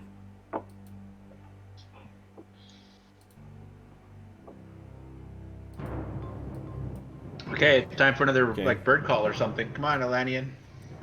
Bird call. So these things are scampering along, and these look like it's a pack of, dogs that have been living feral for, no doubt for some time. There are mixed breeds in here. Like, it's not like they're all part of the same pack. These are clearly domesticated things that sort of either ran off or driven off or something like that and turned feral. You know, No more rations. they all have that kind of that mixed, you know, like black fur with, you know, kind of like shaggy and indeterminate breed. So, but for this particular round, it looks like they haven't paid attention to you. They've all sort of like gone scampering down and kind of like yipping and barking. You don't know how you missed it, but they are right there right now. So, they are actually surprised, guys. So, we're not going to bother rolling initiative. Actually, we're going to have to roll initiative anyway. Oh, we don't have to this round, because you guys all just get to take actions. So, Dorman and Elanion are at the front of the pack. You guys are heading north here. As these things come, you know, racing, kind of scampering down into the open area here, what do you guys do? I think Bergour's going to rush up to the front. Elanion is going to fire at them to chase them off. Okay. Dorman's doing the same. We have the opportunity to. It seems horrible, but it's live or die. Oh yeah, and these things have, you know, if these were pets of someone at some point, they have completely gone feral. Was it Elanion? No, it's Calder. Calder. This is the same type of thing that made you lose your teeth last time. And Knox's eye. And Knox's eye. Yeah. Shit. He's got his long sword drawn. You can picture these things are about the size of, not to pick on pit bulls, but they're about the size of pit bulls. Not big ones, like mid-size, you know, kind of dogs. Not as big as a German Shepherd, but stocky, hungry. Okay. All right, so then, has everyone gone? Who's making attacks this round? I'm Dorman firing. and Element. Yeah. Okay. Go right ahead, guys. Just one attack. No, you get two volleys. Okay. Boom, boom, boom. I can't find my roll. Where's my stuff? Where's my Okay. weapons? Go ahead and roll damage here, Dorman. There. Okay. Let's see here. All right. That's one of them down. And second shot or wait for... Yeah, go ahead. Okay. I mean, once Dorman's hits, on yeah, fire. roll damage. Oh, hold on, you moved. You can only shoot once. I didn't move. You That was s- Bergour. Oh, okay. And neither Elanion nor Okay, then you go roll damage. Okay. That is that is enough to take it down. Elanion, your shots. Ooh. Holy shit, nice. Go ahead and roll damage. one. That is not a lot. Oops, right here. Yeah, not enough that it hits one of the bigger ones. It snarls in off in your direction. Go ahead and make your second attack there, Elanion. I didn't do the damage right. Damn it. Here we go. I'll get it this time. Okay, here we go. Fuck. That hits. Roll damage. If you take it down, I get to make a morale check for him. What was the? I don't know. So it should have been 6 total. That's actually still not quite enough. You hit one of these bigger ones twice, and it's still this tough thing. Yeah, it's got scars all over its hide. It turns and snarls in your direction. Does not trigger an morale check yet. So then, guys, would everyone? Let's see. Who is going to roll initiative for me? Who is willing to take the blame? I'll go first. You go I'm on the first. Okay. left. So beat my quattro, please. 6. Ooh, hey. All right, so Done now. I am acting on a 7, guys. Yeah, it's tough with the bow. Okay, hold on, John. Were you changing your action based on what? I I rolled? was going to use my bow, but No. I was like, no. What I was going to say, I can do color spraying it before they get me, but no, Dorman would move back. So, because But the thing is, was that your decision before you saw the initiative results, or because I saw your No. face change? Yeah, no, I was debating whether to move back. No, it's or just like to- this. Is the thing is like this only works, you know, if like I don't want to have to make you guys declare what you're doing, but when you decide what your characters are doing, you have to decide before you say before you see the initiative result. No, I understand. Okay. I was debating before to either shoot the bow or move backwards, but then I saw the 6. I was like, color spray? No, can't do that. Again, No. you can't decide after you see the initiative. You decide before the initiative is rolled. Okay. So what was your decision at that point? I was debating whether to move back or shoot the bow. So I'll go with shoot the bow since it's Okay. the higher initiative. Okay. So, then, who first up is... Oh, sorry, let me change that then. 7 That's to okay, you'll be 13. 13 then, yeah. Okay, so that means the dogs are up first. Yeah. Okay. Interesting thing. I was reading Stars Without Number today. When you change an action, you lose your main action. Ooh, okay. Yeah, so it's a different game, but it's an OSR game. I'm not going to impose that here, but it's cool that they actually I've heard that. Yeah, and it's cool that he actually gave thought, like Kevin Crawford gave thought to what that specific thing would be. Clearly, it's a result of having it at the table a bunch. All right, so my first one is they're moving almost as quick as those other ones, so they turn, snarl, and head off in your direction. Bergour is the first one there. I'm going to give... So here's what I'm going to do. I'm going to roll D6. 1 to 3, it's Bergour. Otherwise, it'll be Dorman, Elanion, Calidor. Okay. D6. So let's see here. Yeah, one of them is going to Dorman. One is going to Bergour. And Elanion. Interesting. So, boom. This is why I wanted to move back. Boom. Boom. Yeah, sorry, John. Like, I'm not trying to be unfair here. Just, like the... No, I understand. It's Yeah. just the initiative came up so quick before I'd made my decision. That's okay. So, what I'll do is I'll give more time for the pause beforehand. Okay, so then, guys, I have... Let's see here. These are charging. Actually, they don't have to... Oh, yeah, they do have to charge. Wait. 5, 16, 26, 50... I can move 5, so I can get to you.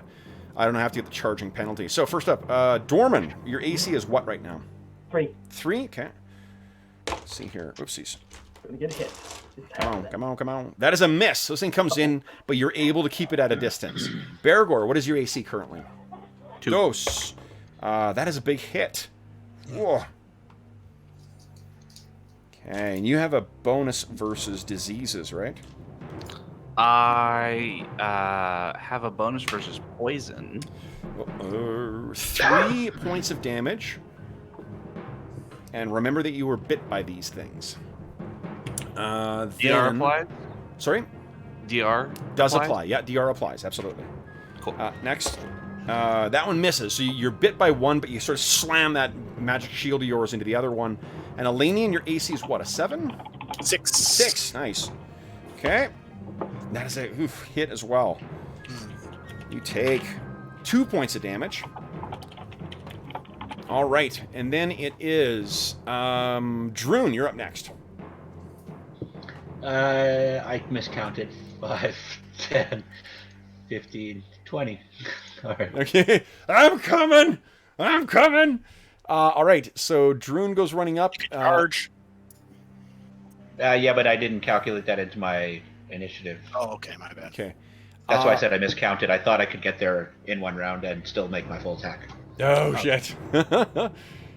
Next up is Calidor. What are you doing? Swinging my longsword. Go ahead. 2 hit. Rolling all the numbers. Whoa, big hit. Nice. Yeah. 6 damage. Holy smokes. That is enough to take that one down. So the one that's on Elanion, I guess? Yeah. So it bites you, Elanion, and then you see the his longsword slash past and takes that thing down. Yay! Let me make my Stoic nod. morale check. Damn dogs are running. So then it is Elanion and Dorman next. What are you doing? And Bergour. I'm firing. Go ahead, guys. You can all make your attack rolls. Go ahead. Okay. Yeah. Well, I was just wondering, it's moving away from melee provokes. Shooting a bow doesn't? Shooting bow does not, no. Okay. Okay, you hit Elanion. Bergour. Nope. Off my game. Yeah. Ever We haven't since done the anything hand poison? injury. Elanion, so you finally take that big dog down there, Elanion. Boom. Okay. And Dorman, how'd you do? AC 14, failed. shit. Yeah. You guys want to make use of any of that Astonishing Fortune? I'd say let Bergour do it if he wants to. I'm not going to. I mean, I have 2 attacks next round, so I'm not gonna. You're good? I don't want to. Okay. And they're fleeing. They're fleeing as And well, we know too. they're fleeing. Yeah. All right, so then these things will move a... Bergour, go ahead and make an attack of opportunity. Dorman, you don't have a melee weapon, so you Nope. can't. Dorman, make your attack of opportunity. Actually, first let's roll initiative. Hold on. I just know their action on their roll. Hit and damage. Okay, hold on. Let's roll initiative. I rolled a 5. Who's rolling again? I think you guys lost last time. So, Dave. Oh, Can I get another arrow shot? Oh, yes, you should. Yeah, wait, you didn't move, right? No, I didn't move. You moved? Yeah, go ahead. Yeah, and Dorman as well, too. oh yeah. Okay, I'll shoot at the one in front of me. Yeah, go ahead. Ooh, Okay, nice. Big hit. And big hit from both of you guys. I got a 1. 1 damage. 6 damage, though. My goodness. All right. We'll say that you both were firing on the one that is in front of Dorman. It is gone now. So there's only one left in front of Good job, Bergour. Elanion. So now we're on round 2. Favored round. Dave, beat my 5, please. So as I thought, they were going first. Bergour made his attack of opportunity. He did hit for 4 points of damage. Let's see if it's enough to kill this thing. It is not. So you clip this dog, and then it goes bolting. It's like 20 squares it can move. 10, 20. Yeah, so I mean, like, it's gone. Go in range for a bow shot. No, it's going to be like skittering behind those boulders there. Sense in it anyway. Save Yeah, your you're not arrow. going to have line of sight to it. Okay, all right, so that is it for the dogs. Wow. Short. Pull out our arrows. Yeah. Yeah, just make sure you roll for a 50-50 chance of them being broken. Now I got one back. Awesome. I'm down to 11 arrows. Okay. So then, about... Do I need to heal anybody? Did anyone take damage? I got hit, and you said to Oh, remember yes. that I got hit. That's right. Elanion and... Oh shit! Bergour. Say about that to me. You only said it to Bergour. Oh, sorry. Let me see here. This is why you guys are saving those points of Astonishing Fortune. You'll re-roll. I'm going to get hoof and mouth. Oof. But you're too pretty for that. That's you, not me. So first off, I'm going to make a percentile roll for each of you guys to see... Actually, fuck it. I'll do it in chat here.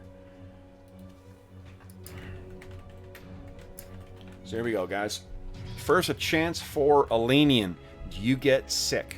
It is... You only were bit once. It's a 5% chance. There's no way you could possibly... Oh, yay. Yeah. Bergour, same thing. Only a 5% chance. Now make Those a wounds did not... Yeah. Those wounds did not get infected. Nice. All right. So that's the second batch of wild dogs you've seen running around here. That does seem... what I'll tell you, Elanion, I mean, even with the amount of... What would have had to have happened is they would, like, it's as if every farm would have driven off all the dogs that were in the farm to go off here. And that's weird. You know, like I mean, anyone who owns a farm who has a dog, not only for like the other reasons you want to have a dog as having a pet, they have jobs on the farm as well too. So it'd be weird to have this many wild dogs running around down here. What are they similar to the goblin dogs? No, not at all. These are full-on actual dogs. Okay. So what are you saying? There's some kind of dog whisperer out here collecting feral dogs? What I'm telling you is that it's weird that there are this many of them running around in packs out here. Is there any possibility for me to understand what might cause that, I guess, is what I'm asking. You cannot think of any natural cause for that. So what I said is kind of an echo. I love it. We can pinpoint the moment on playback for when Hobbs like, oh. Love it. What if we have some elves in the party? What if we searched around to see if there are any other elves around that maybe are doing something? It doesn't have to be an elf. If it could be something magical, or it could be just someone actually is trying to use them for something. So this is fairly, this is for sure almost a full day's travel from where you guys were, right? And for today, you guys have been traveling for about 3 or 4 hours. So it's pretty far away. Like, if there is one central source of whatever is causing these dogs to go, they are ranging all over these hills then. Yeah, that seems unusual. All right. Can we, if we go up to the top of a hill, can we see outside of the hills or anything yet, or no? We're still... You're pretty much at the point where every time you get to the top of the hill, you're like, it's got to be the end now. It's got to be the end now. And you get there and you look out and it's more goddamn hills. And you're like, so we're still at least 2 or 3 miles away from another hill. Yeah. Or the exit of the hills. Oh my gosh. This is where, so, Rilgo actually points something out, guys. Wasn't there something about, where was it here? In the handout that had the chat in it, or the things that you had learned? Yeah, the mission log. Yeah. No. Not the log. Remember the thing I sent you? Of the Baron. Okay. Yeah, wasn't there something about dogs or hounds or something in that? Oh, that I do not remember. I usually look at this thing. The notes we were keeping in the Orc Slayer's party mission log? No, would have been like rumors and stuff that Yeah, I haven't actually uploaded it as an image yet. I've What about got dogs in the Patchwork saved Hills? here. It was the rumors that you heard. AD&D second. Here we go. House rules right below. Player handout 3. Okay. Looks like this, guys. Great Rockdale. Is that connected to the map of Heronshire and the rumors of the Baron? Yeah. Yeah, when we talked to old Grizzler and learned about a lot of the stuff that's going on. Well, and we know, right, in Milbourne, they've got a thing for big, tough dogs, Yeah. right?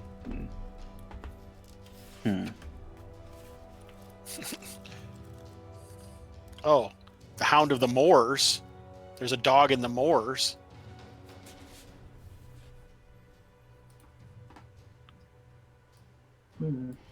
Not in the... It doesn't say anything in the No, in the Blind Ride Hills, no. Patchwork Hills. Yeah. Patchwork, sorry. Blind Rider on to the north there. Yeah, the Howler's Moor is way up to the north east of here.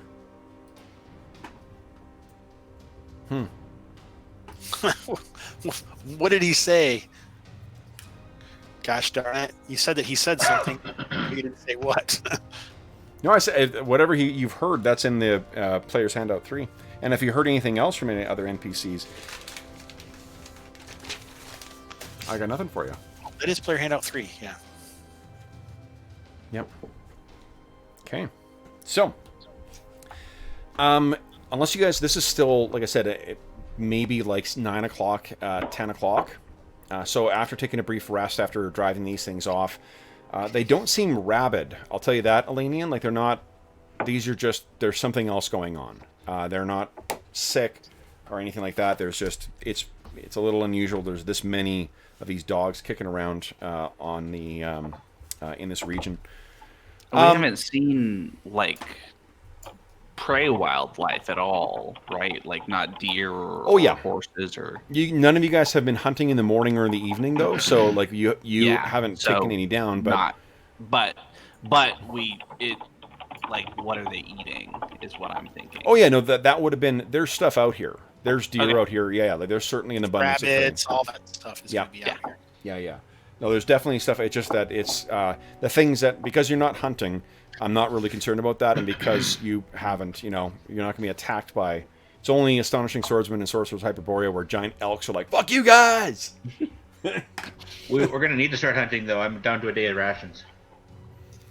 Well, hopefully, we're a day from Harlington. Yeah. Isn't that what we said yesterday? So, That's what the hopefully for. about midway through the day, guys, you finally, and Elanion, you're still limping too, right? Your knee is probably killing you still. You get to the top of this hill, like ready to be like, I am done with these things. And you can see it. Farmsteads. There's sprawling farmland, and it appears like as if it's out of nowhere. Like just endless hills for hours and hours and hours you've been traveling through. And finally, you can see farmsteads. Now, you don't know whether you're to the east or to the west of Harlington, so I'm just going to put you right near Harlington right now. But there it is. So, what happens next, guys? What time is it? It's probably around 2 o'clock. I think we send Drillo to ask one of the farmers what's up. You know what, guys? Can't use it, I think. Actually, hold on. The first thing you're going to hit, guys, is actually not farmlands. It's the terraces. Yeah. Yeah. So you're probably coming across, and there's farmers who are working the terraces. Remember, in the northern bit, there's these like escarpments that have been carved out, almost like rice paddies on the side of like a hill in China. But that means we're not too far from Harlington then. Yeah, Correct. And there's some. So the you guys come staggering out, and there's probably. Let me roll a random reaction here for farmers. Who's taking the lead here? Who's going to be the first person saying hello to these guys? Calidor. Calidor, what's your charisma? Not good. And he's in a sour mood. Yeah. Charisma is a 9. So your reaction modifier is what? 0. 0. Okay, that's not so bad. Okay, so then it'll be... Got a better charisma than Druin. Way better than mine. Okay. Bergour has pretty good charisma. He just doesn't act like it. Just say, why did you speak up? Because he's a stoic dwarf. Okay, so they see... There's this... Bergour would rather get lost than ask for directions. So there's this old guy who's working in his... like he's working a furrow, maintaining these crops that are up there. And he stops and kind of, wipes his head. Whew, I didn't roll for the weather today. Let's see here. That's okay. It's not, no way are we not knowing. It's clear I'm rolling this just for me, but I don't care. Okay. It's your game, Kev. All right. It's warmer. Guys, it's finally warming up. A little closer to regular temperature again, so we do see this guy wiping his brow. And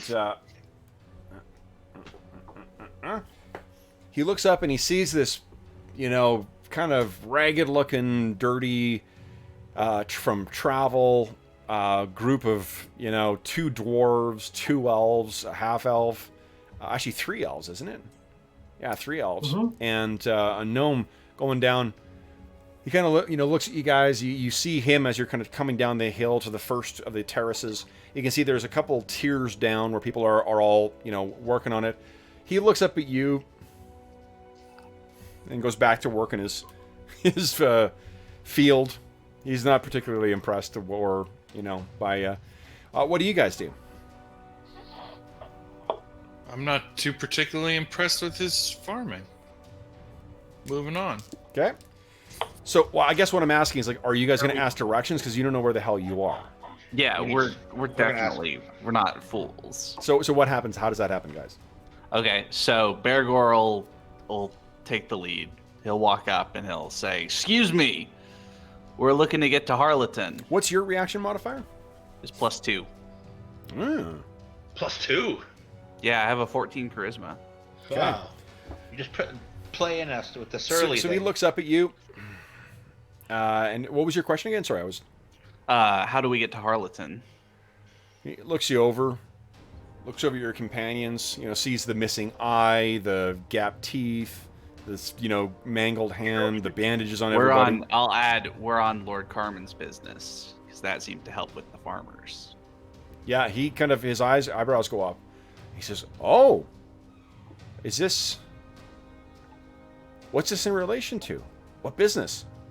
Or is that any business of mine?" He kind of holds his hands the up Meyer. the Meyer. He's finally getting around to that. And you sent you on that. And he kind of looks up at the hills and realizes that you kind of came out of nowhere. And he's like, "How did you get up in there?" It's a long story that I'm sure will be told in the tavern in Harlington. Oh, If you want to lead us there, that would be. and he kind of he looks at his crops and then looks back at you, and because of playing or what do you call it? Because of pulling the Lord Carmen's name out, you've bumped it up to friendly. So he's like, yeah, well, of course. If you're on the business, especially if you did you have any luck? Did you find out what it was? Did you deal with it? It's not done yet, but the business is underway. Good. And he looks, oof, I'd say, I hope they're looking worse than you are. Oh, yeah, they are. Excellent. Okay, so what we'll do, guys, is I see that we're at a little past our halfway point. Why don't we take our mid-session break right now? I'm going to take Anna Banana outside, and then I will be back in a couple minutes here. Cool. So for those listening at home, we'll be back in a moment.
Great to be out of those hills.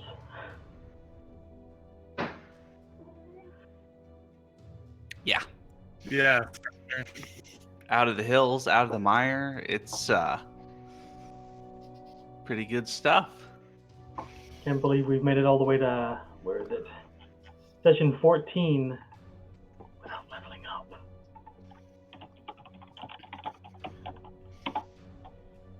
Wow. Has it really been 14 sessions?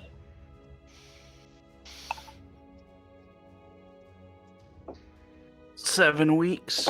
Yeah. As 8 because of session 0 and the October faction. Mm-hmm. Totally worth it though. Oh yeah.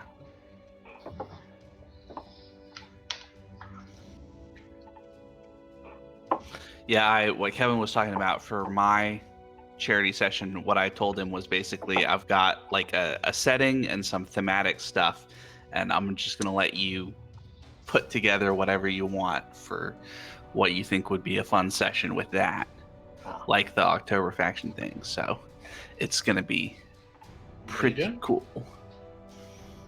What are you playing? Hmm? What are you gonna play? Unknown. I put forward a list of potential systems that I thought as like these are things you could go to, but what I told him was pick or design whatever you think would be fun to do with this kind of thematic period stuff. So Cool. it's gonna be cool. I'm trying to decide between that. Was it Innisfail? No. Innistrad? Innistrad or Iron Kingdoms maybe. Yeah. Ooh, yeah. But Kev mentioned wanting to play Iron Kingdom, so if he's going to do that, then maybe I should just get him to run Innistrad again. Carry on where we left off. That's the Pathfinder Mythic thing, right? Well, he ran it with a Pathfinder Mythic, but it seemed very Ravenloft. It's a Dungeons and Dragons thing. Well, isn't it Magic the Gathering originally? Yeah, the setting is Magic the Gathering.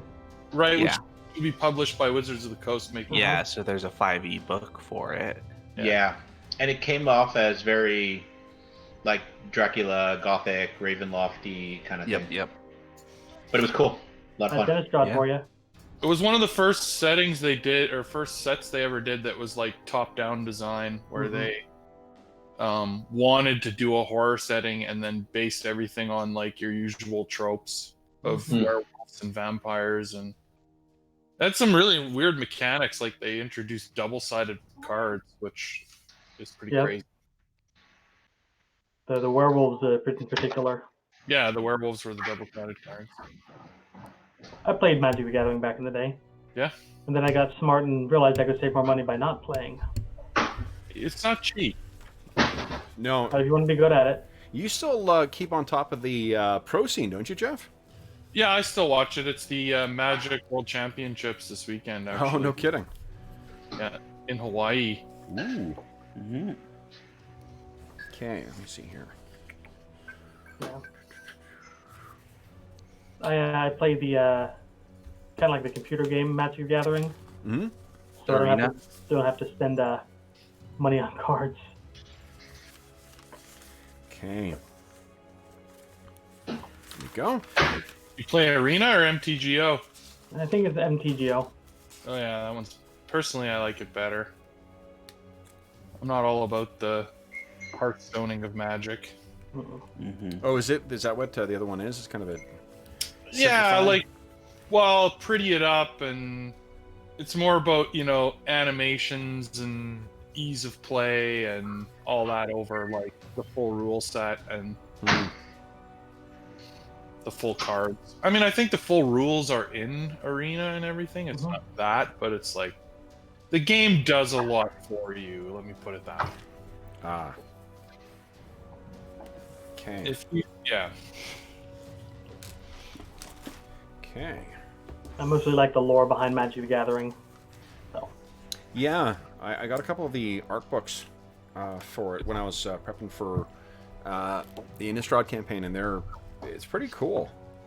It's definitely become probably the largest IP with some of the coolest stories and ideas in it that doesn't have any social media or like any, you know, like movies or They publish a lot of novels for it too, though, don't they? Yeah, they've done some novels, but I mean, there's no movies or there's no television shows or anything like that. Which is pretty crazy when you consider. Oh yeah, like how omnipresent the brand is. Yeah. Yeah. I think they've tried several times and it's just never. They have an action RPG coming out this year for branded as Magic the Gathering. You play as a planeswalker, and you can switch your planeswalker. Yeah, it looked kind of cool. It looked kind of cool, but it's the same company that did the Neverwinter Nights 1, 2, and apparently they just microtransaction the shit out of you for it, and it's kind of pay to win. So, which unfortunately Hasbro owns Wizards of the Coast, and so pay to win and that kind of crap is just inevitable. Well, it's one of the guys, a YouTuber who I can't remember what his name is. Oh, Force, the Force feed. He had a thing on it, and he's like, it's Magic the Gathering. Magic the Gathering is a game that is built on microtransactions in person. So, like, why would you think that the video game would be any different than this? Yeah. Okay. I ran a Magic the Gathering D&D campaign. Oh, yeah. Fallen Empires era. Oh, cool. Wow. What rule set? Oh. It was second edition AD&D, I think. Oh, no kidding. When I ran a comic store, I ran a short campaign using AD&D second for some kids that were customers at the store. We sort of randomly, everyone had a card, and they made their characters based on their cards and stuff like that.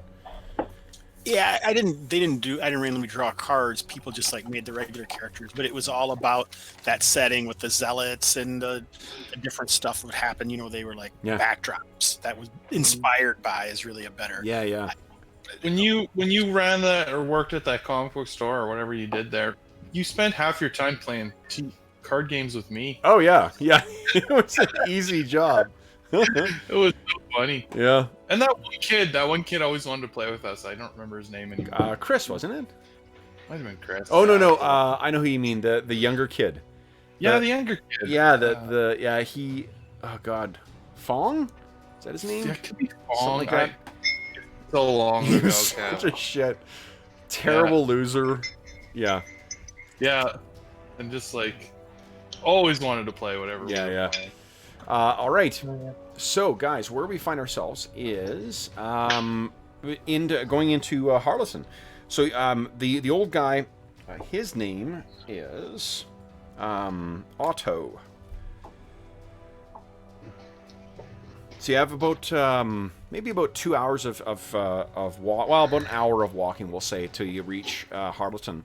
Harlington is a town of 75 people, so it is very, very tiny. But there is a place called the Pitcher and Pitchfork, where all the locals come to drink at the end of the day. And there's a common room that you guys can all kind of crash in, so you will at least be sleeping indoors and out of the elements for one night at least. And, someone suggested this last time, and I forgot to do it. Dave, you suggested this last time, is that take the tokens and put them on the main screen as well, so people can see what your characters look like. I do that in all the other games, so no reason not to do that here.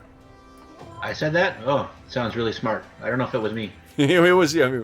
I think I made the comment about the badass picture that everyone had, and it was yours, and you're like, you should have it underneath us then.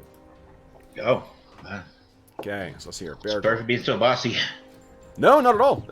I did not take it as such. I mean, it was unnecessary for you to call me a motherfucker, but, I took it as enthusiasm. Move my token, motherfucker. Oh, sorry. Yeah. Here we go, and Druin. Here we go. And Dorman. Boom. Here we go. All right, guys. So, you find yourself in this small, very, like, the Baron is probably, of the places that you have gone in Heronshire, the Baron is probably the nicest. This place is better than the, what was it, the one that was in Thurmaster. Anything's better than that place. Yeah. Where is it here? Hound and Tails. The awesome pies. Yeah, with those pies. Those pies that make you viciously ill. Is there anything you want to talk to Otto about on the trip in? He's asking you about kind of like what you faced out there and what you guys did, what you encountered, what was causing the flooding. So Bergour's not going to talk about our theory of what's causing the flooding, but he is willing to kind of share some stories about, like, well, one time we faced a couple of cougars, ended up in their territory somehow without realizing, and they were on us, but it was a wild fray, and their names were Trina and Kimber. Okay. And our bard, he nearly went down with a swipe, but then I came in with my battle axe and finished him off, and it was, glorious combat. Whoa! Otto is very impressed with your prowess and your stories. Do you guys mention goblins at all?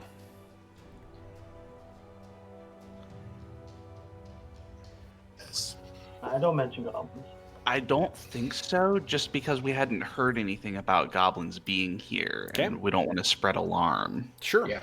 Anything Don't else you scare guys the talk about? locals. Or you just sort of Well, keep But it we to... will mention like feral dog. Actually, I'm gonna ask him ask about the feral dogs. dogs. He shakes his head and he says, it's... I think that this is... one neighbor to my east is a guy named Randall. Randall has a theory about that, because none of us can seem to keep hounds. You know about... Sorry, I was going to get his name again here.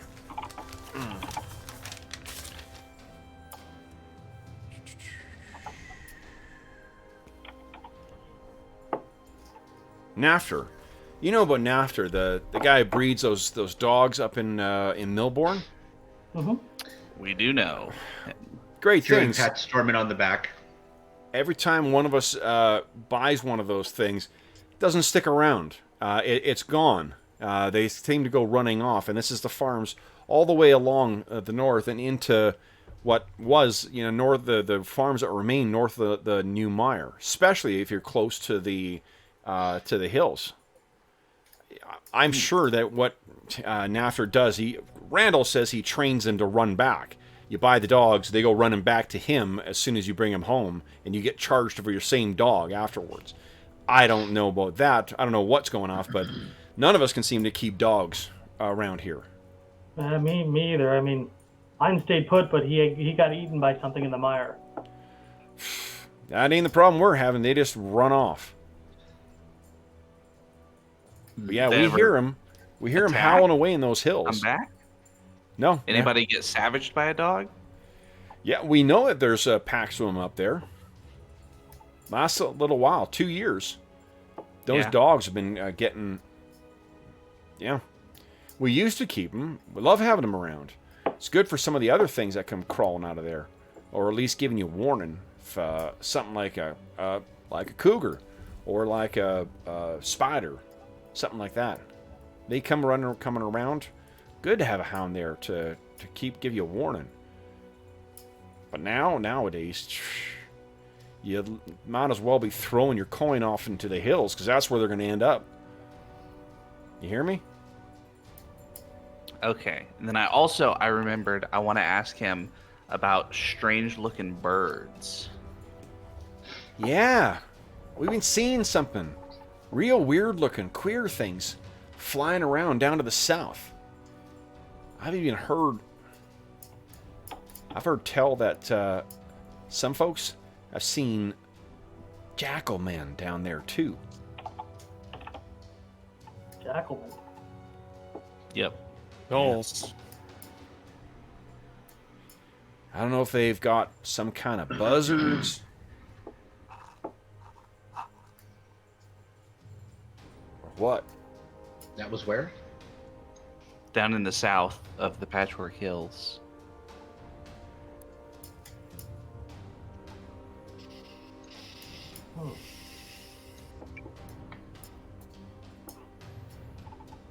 Anything else you guys want to ask Otto Party about? notes. Well, sorry, who are we supposed to deliver this message to that we have? What was the name? I wrote Darius down Carmen is the guy who employed us. Siren the He's in Ranger. Milbourne. Yeah. He's in Who Milbourne. the Birdman wanted us to take the message to. Pardon me, what was that? Syrian? Siren, isn't that her name? Serene. Serene. Yeah. Yeah, Serene. Do we have any idea where to find her? We know the Rangers. She have checks some- in with some way of Geralt. contact. Yeah, Geralt and Kuiper. So if we get to Milbourne, we probably have a better chance of reaching her. But I don't know if we're going that far. We could ask this guy if a ranger named Serene comes in. Ask if they have a local ranger. Yeah. No. Not that I know of. I've heard tell of people saying that there's rangers up north, but They don't ever come down here. At least I don't see them. Yeah, I remember Gerald saying something about that over in Milbourne, that his leg kept him from coming down here too often. Oh, yeah, I can't think of the last time we saw Gerald down here. Maybe 4 years ago? 5? At least ways. Yeah, certainly was before that, before the new mire started forming. People started losing their land. And their dogs, come to think of it. What can we see about anything that we can see about Harlington itself, other than it's 75 people and there's a tavern called the Baron? It's a shitty, small, nondescript, farming town. There's the bare minimum of... There's a blacksmith, I think, in here. There is probably a general store. Let me see here. But it probably carries a minimal amount of supplies. Let's see here. Yeah, it's a sleepy village with one tavern/hostelry, which is the Pitcher and Pitchfork. It's got an open-air market, so there isn't even a general store. And that's kind of, otherwise it's residences in here. We wouldn't be able to get arrows, or... I think if you ask around, you probably could get, like, I'm going to say anything under, like, say, 10 GP, you'd be able to find here. Like a battle axe? Is that, how much is a battle axe? I don't know. I'm going to go look it up weaponry? now. No. I think arrows, it would be reasonable, but, like, weaponry, probably not. Hand axe? That's like more like cutting wood. Well, I mean, it's a hatchet. It's not a hand axe. Yeah. Yeah, but let me We're see gonna be here. back in Milbourne in like a day or two, right? one we don't day. need to buy from Harlington. Straight along the road, that's a day's journey. All right, and we're not going to get lost if we follow the road. You're not going to get lost if you follow the road. No. So the only reason there's a difference between getting lost and getting hopelessly lost. Hopelessly lost is when you've got no earthly idea where you are. There's no landmarks or whatever else. That's when you can, like, going through the hills. Getting lost when you're going along on something else is just that you don't know how far it is to your destination. Okay. So, But we could even ask. I'm sure people from Harlington go to Milbourne regularly. it's a day. It's a day trip. Yeah. It takes you the full day, but I mean the road is traveled, and it's like you can see in the map. It's got farmland on either side the whole way there too. Yeah. So as far as built-up areas go, I think the only place you can go do this for me, Hobbs. Why don't you roll 2d10? This will be how much to spare. Okay, you can buy 12 arrows from these folks. You will be able to be unlimited arrows once you get up to Milbourne. Gerald can sell you that stuff. But just for the time being, same price as in the PHB as well. Okay, 3 silver pieces. Okay. So in the evening of the 23rd then, guys, you finally... Was your ruling on the hand axe or the hatchet? No, unfortunately not. What about a bow? I think because, because it's a day away, I imagine they go up there. They must go to Milbourne if they need to get it. Because it's not like they're constantly buying those things. That's totally fine. Yeah. What about a bow? I don't think so, no. I think arrows, you might be able to buy it. This is like a handful that someone's selling you. But... anything else? So you guys are you kind of ask around to see if there's anything you can purchase in here. Once they hear what your mission is, and I think Otto, because he was so impressed with your stories, Bergour, he actually talks you up quite a bit at the pitch and pecker. What is it? Pitch and pecker? What am I calling it? Pitcher and pitchfork, I thought. Pitcher and pitchfork, yeah. Fucking Carl Sargent, man. The pitcher and pitchfork. Pitch and pecker. Yeah, Pitch and Pecker. What the? Where is your mind, Madison? Jesus. That's the name for a place called Harlington. I mean. Yeah, Harlington, exactly. So the bar is actually quite busy tonight. Once word kind of gets around who's in, you don't pay for any drinks. You don't pay for any food. People are thrilled to see you. And if you share some of the stories, how your hand gets all messed up, how your teeth got knocked out, Calidor.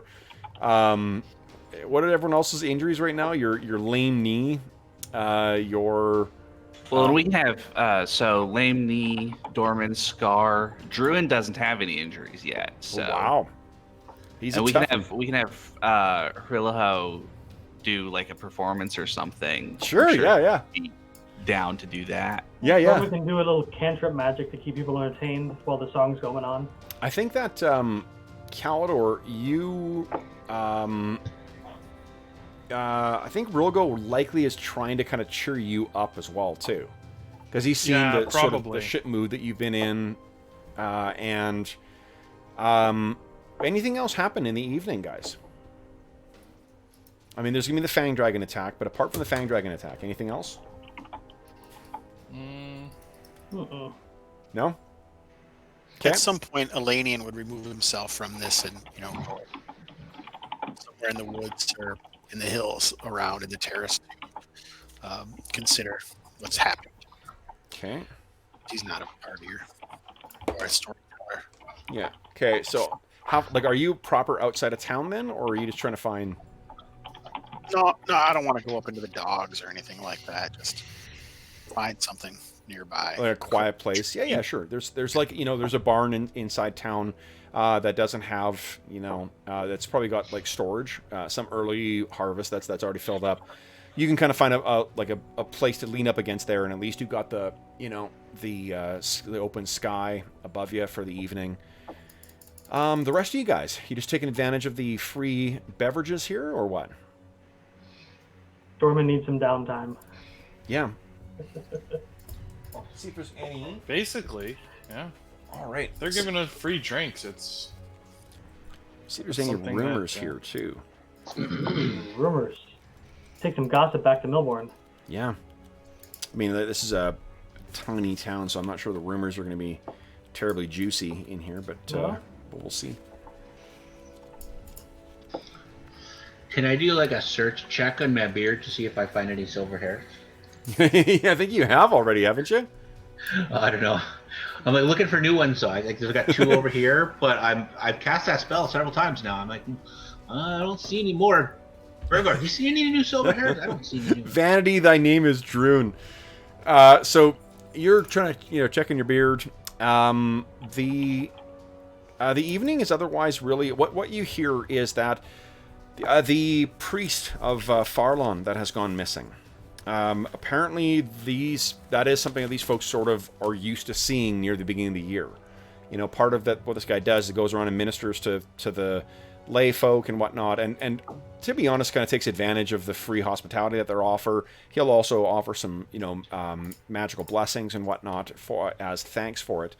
His absence this year is pretty substantial. If you let on that you're a priest, Druin, there may be some chat that they may ask you a little bit about what blessings and benefactions or benedictions, I should say, you might be able to offer. What alignment is Farlon? Farlon, I think, is neutral. He's the Wanderer. Yeah. Okay. I got my intro here. Is it here? Oh, here we go. Let's pay. I'll pull up my demi-human deities. Oh, that wouldn't be in there because Farlon. No, for mine. Oh, for yours. Forgive me. Yep. Oh, I got the map here, or the calendar in here, though. Okay, Farlon is true neutral. Yeah, neutral good. Okay. Poor merchants, caravans, travelers, and vagabonds is the portfolio for Farlon, and Sounds like someone Dorman would worship. that sorry, that Dorman, yeah. If he worshipped anything. If. So the yeah, I mean, otherwise, unless there's anything else, that's really all you hear of is just that. Unfortunately, the missing priest is kind of, causing a bit of an issue here. They're not necessarily like that. These people follow the follow Farlon necessarily, but it also means that there's a couple that was hoping to have their marriage consecrated here, but they're actually going to have to travel to Milbourne now to have it consecrated by the priest of St. Cuthbert up there. You know, and while neither St. Cuthbert or Farlon are necessarily like, you know, gods of domesticity and stuff like that, the idea of like setting forth on a journey and whatnot, like that's the sort of tone that this priest would give to the ceremonies, as opposed to the much more solemn and like protect things and you do this that St. Cuthbert has. I can help them prepare for a life of battle against each other. I mean, I think that if you... What's your charisma? 8. 8? Okay, so do you have a penalty to your reaction modifier or not? Maybe. I can't remember if the 8 does or not. Yeah, no, not to my reaction adjustment, but my base loyalty is -1 Okay. for followers, which maxes at 3. Yeah, they're not... They so you sort of, you know, drunkenly like, bam, slam the drink down like, I'll marry ya! And they're all like, Well, Chael's a priest too, so... Yeah. Well, Will's not here, so we're not going to rope in other people's characters. But so otherwise the evening, you know, they're really pleased to hear that Lord Carmen is actually doing something, you know, about the problem there. While they're fairly far away, you know, harvest time, all these families end up getting together, right? Like at the festivals and whatnot, so they all get to see each other. And there's lots of people who have now moved on to much further away, who are having to leave behind, farms that dated back generations. So they're very, very happy to hear that you guys are doing something here. Otherwise, the evening passes uneventfully, guys. You get to recover 1 hit point for tonight as well. So I think Elanion's back at full now. Bergour, you're inching your way towards it. Druin, did you want to use up a healing spell to try and top up Bergour before bed? It's a tasty experience. I don't know. Because he's at 3 points below. It's not. I mean, I expect we're going to be in Milbourne for at least a couple days, so it's not a big problem. No, Druin used his in the morning, didn't he? Oh no, not this morning. After the dogs, you fought the dogs about mid-morning. Did you have to heal anyone there? Oh no, I didn't. So this is a different day. Okay. Yeah. I've got it's a gift granted to me. It's not wasted. You never know.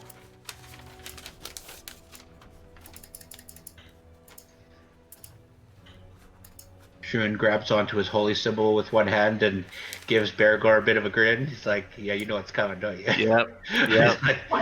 This says his prayer to Clangadin, and the silver light starts streaming through his fingers, and then his other fist starts to glow silver, and he pops Bergour in the shoulder and heals him for 7 points. Nice. Wow, nice. Totally topped up.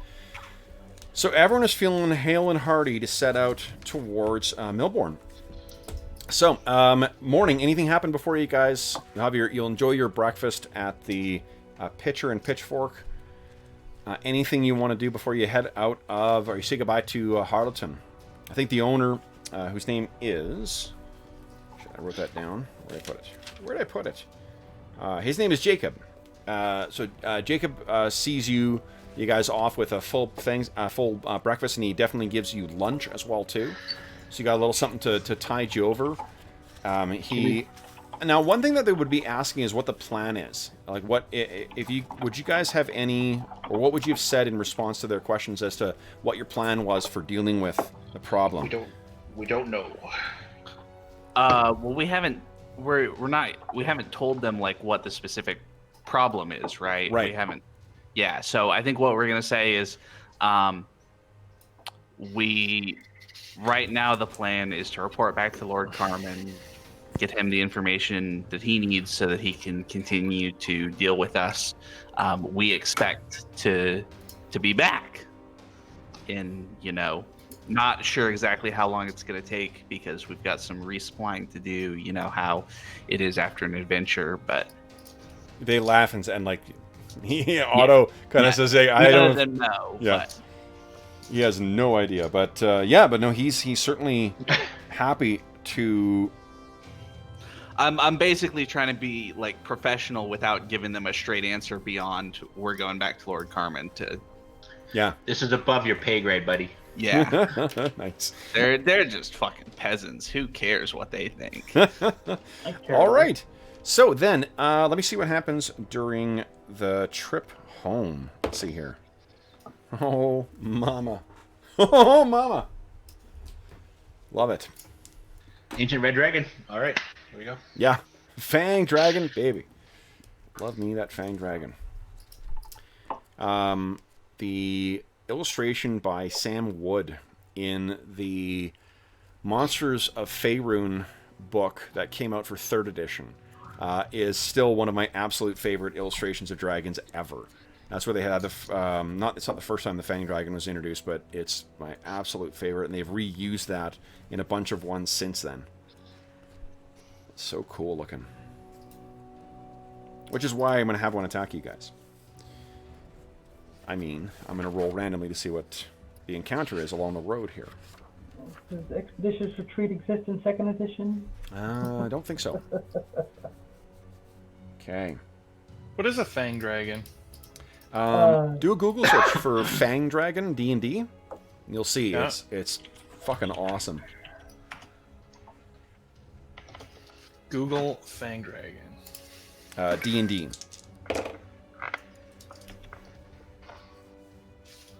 What if you don't put D&D? What do you get? I think you might that get a was- Magic the Gathering yeah. response. Or some weird fetish. I don't know what your search preferences sent to there, Dave. I'm gonna try it. It's the same thing. You don't need the D&D. Fang dragons are cool looking. Yeah. Oh Fang yeah. dragons are trending on Google. Not very fetishy. Not very fetishy at all. No, they're That's just. you're into The dragons, one I that has guess, the but- big SW, the Sam Wood one, is one of my favorite illustrations of dragons. It's just that dragon looks super pissed off and ready to kill some adventurers. It's awesome. So, like every dragon you use? I rarely use dragons though, except for right now. You're right. I had The one that okay, yeah. Wyverns. Let's Google wyverns because that's Kevin's favorite. Wyverns and owl bears. All right, guys. So let's see here. You are traveling along the road here. Just figured something out. We missed it. All of our trainers are in Harlington. Yeah. No one asked. It's a bunch of. They're all trainers all retired to Harlington. It's Yeah, like exactly. a veteran community. It's funny in the Ed Greenwood wrote the Five Shires book for the Mystara setting, for the known world setting, and there's one town that's got like all these crazy high level characters in it. Omelet. Yeah. Hamlet. Isn't that right by the Temple of Elemental Evil? Hamlet is by the Temple of Elemental Evil. There's a problem.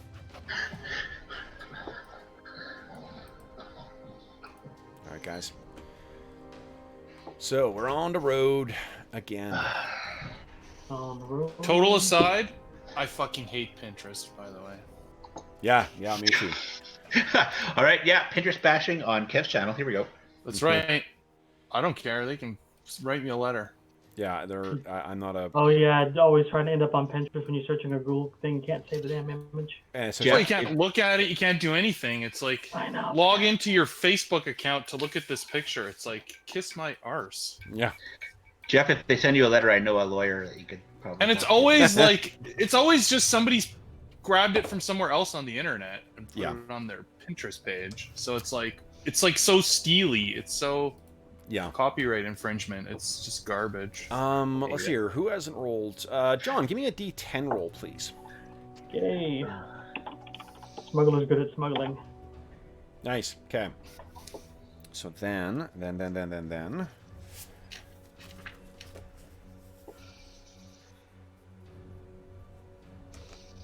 Give me a sec here, guys.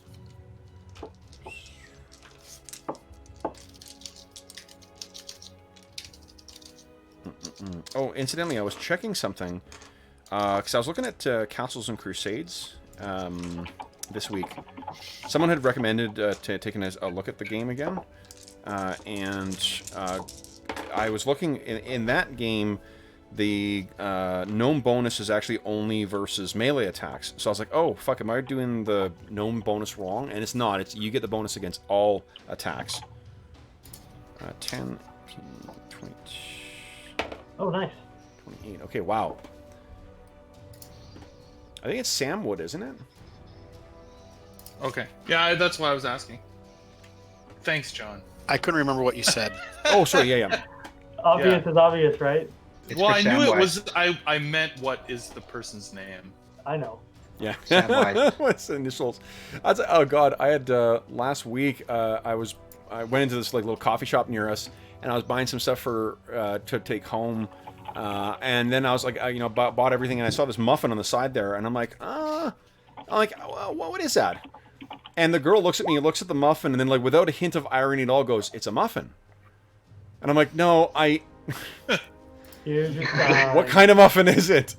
And she's like, "It's a blueberry muffin." Again, like, not picking up that, like, what a stupid answer you gave me. Oh, man. All Like right. Bill Engvall's "Here's your sign." Where is my... Where is my charger? Okay, guys. So, what this means is that something's going to happen here. Something No. evil. No. All right. Let me get this set up here. Okay, set up here. Oh, this is why I made this road so long. So you guys are making your way along. Elanion, you navigating for us? Your yard is following the road, I think. So. On a road. I'd like to be in the Go middle, straight. please. Druin keeps wandering off the road. Hey, back on here. Hey, back on the road, Druin. That's why you're in charge. All right. And it's not guys. navigating, right? It's direction sense. I got it. Okay, fine. Navigating totally on water. Yeah, apparently it's sea, because navigating doesn't work on rivers. Nice. All right, guys. So here we go. This is what happens is... Let me bring you to the appropriate map here. And I'm not even going to do my patented reveal. Boom. So you guys are on the far right. I didn't realize it was patented. I'll have to stop revealing things. It is. It's clearly a trade process that I've developed over many years. Filed with the U.S. Patent Office. So what you can see, guys, is way down the road there. How far away are they? They are, bam, about 170 feet away. There's a small little group of goblins walking along. And they have that same ochre-colored skin that the ones that you encountered near the Great Rock Dale. They seem to have spotted you at the same time that the others spotted. Or the others, that you spot them, is what I'm trying to say. Guys, let's roll initiative. One more thing here. So first off, decide what you're going to do, guys. Yeah, just trying I to think- figure out the Who range is it? I think, here. John, you're rolling initiative when once you see mine. Range. That's in feet. 185. Yeah. Gotta love these wide open plains. Makes for easy spotting.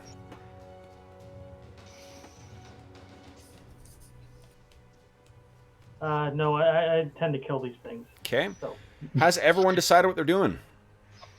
Yep. Okay. Then go ahead, John. Beat my 5. boom. Nice. Very nice. Okay, so I'm acting on a 5. So everyone declare what they're doing here. Excellent. Let's go to... I need to switch up the... some music here, guys. Let's see here. Let's try something else that I've loaded here. Is running a +3 or just? Moving is a 0. Oh, really? I've been watching Peaky Blinders. You guys ever watch that? Yeah, I really enjoy it. I heard you have to have the subtitles on for Tom Hardy's accent. No, it's the what do you call it? The Jewish crime guy. Yeah, he's fucking awesome in that. Are you watching it right now, Hobbs? Yeah. Well, no, I'm playing this game right now. He's gonna get you. He's like trying to listen to Tom Hardy and tap notes into the screen. Got it on the phone right over here so that he can, glance back and forth between. All right, so I'm not It's till like hit pause, rewind. I'm not till 5 guys. We got Bergour, Druin, and Kalidor up first. Go ahead. 1, 2, 3, 4. Take 1, 2, Burger's coming for you. All right. Then on a 4, we have Druin. So I was gonna double move. That's 1, Yeah, so you can move, I guess, 8 2, 3, squares in total. 4. That's 2 moves. Okay. I didn't realize Bergour was gonna only do 1 move because he's probably using the shield thing. Yeah. And I go to running by him and go, oh shit! Elanion and Dorman are next. What are you guys doing? Firing. Go I ahead. think they're it's 50 yards, right? So it'd be in middle range. Your short range ends at. You're 150 gonna get a feet, short right? bow, right? Yeah. Isn't it based on the type of arrows you have, too? Yes. Yeah, I'm using flight arrows. Composite. It is not for. It's only for longbows. Apparently, short bows you can't.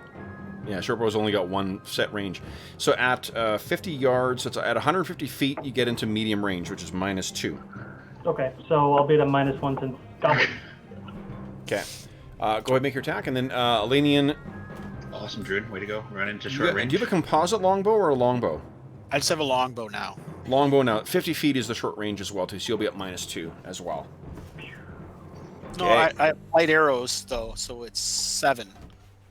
With flight arrows. Oh, forgive me. Yeah, Long you're for absolutely flight, yeah. right. Yep. Yeah. 70. So yeah, so that's 210. 210? Yeah. So Would that change me if I have flight arrows, or? no, and short You can't bows have him on a don't short bow. benefit from the type of arrow. Okay, so I down. Okay, so that's a it, miss. so. Okay, and then I- Lane, that is a hit. Go ahead and roll damage.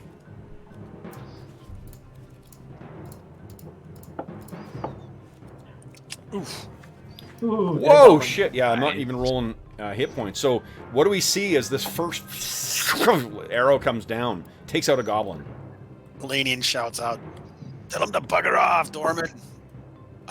We fight these are very well." Arrow to the guy. So one of them is down. All right, so then the rest, let's see here. I'm going to split some attacks up around to everybody. They get -2 to hit as well because they're at range. Kalidor's gone for cover, it looks like.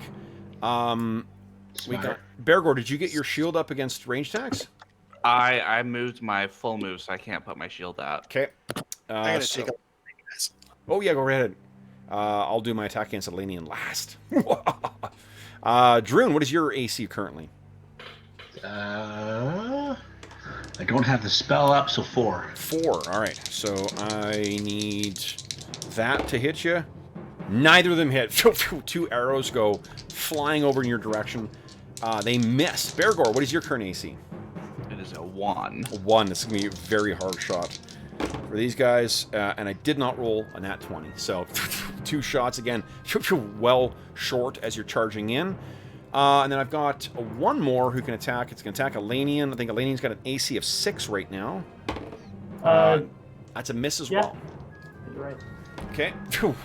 So that is it for the first volley. Dorman, go ahead and make your second volley. Yeah, I'm. If it matters, I'm aiming for the one in the farthest back. Okay. That's a miss again. Shoot. Okay. And then Hobbs, someone give me a d20 roll. Let's just see what. That is not going to hit. Okay, so then I've got my second volley against Druin, who's got an AC of 4 right now. 1 hit. Druin, you take, oh shit, 6 points of damage. Ooh. Your DR will apply against that, so it's down to 5. But 5 points of damage. Ugh. One of them catches you right along the side of your shoulder. Let's see here. Then I got 2 on Bergour. This is going to be a very difficult shot for them, and neither of those hits. Your AC is a 1 right now, right? It's a 1. Yes, it's effective -1 because of the range penalty, so that does not hit. And then the final one against Elanion, that does hit. Oh, shit. Elanion takes 6 as well. Shit. Well, Elanion's down, guys. Down. Yeah. So Elanion hits and kind of confidently draws this other arrow, and then is hit in the shoulder, like right in the, right near the, what do you call it, clavicle. Yeah. And he's think he should down. be 0 because his armor absorbed the 1. He has leather armor on. But he doesn't have the armor spell. Oh, he's got the armor spell. That's right. Yeah. Yeah. So he's at 0 right now. Yes. And his armor. How much is it that it takes away? Oh, it absorbs Just up to 1. 9, right? Yeah. Yeah. So he's taken 6 points of damage on that. So it's 3 left on his armor. Yep. Okay. Okay. Then that is the end of the first round, guys. Boy, 1 goblin down, 1 elf down. That's bad news. I don't like that math at all. Guys, let's see who rolled initiative. John did last time. John is still winning, so everyone decide what you're doing with your round. Oop. And John kindly beat my 7. Done. Cuatro. Yep, you guys are up first. My first action will be on a 14. Fuck. 1, 2, 3, 4. Grab him.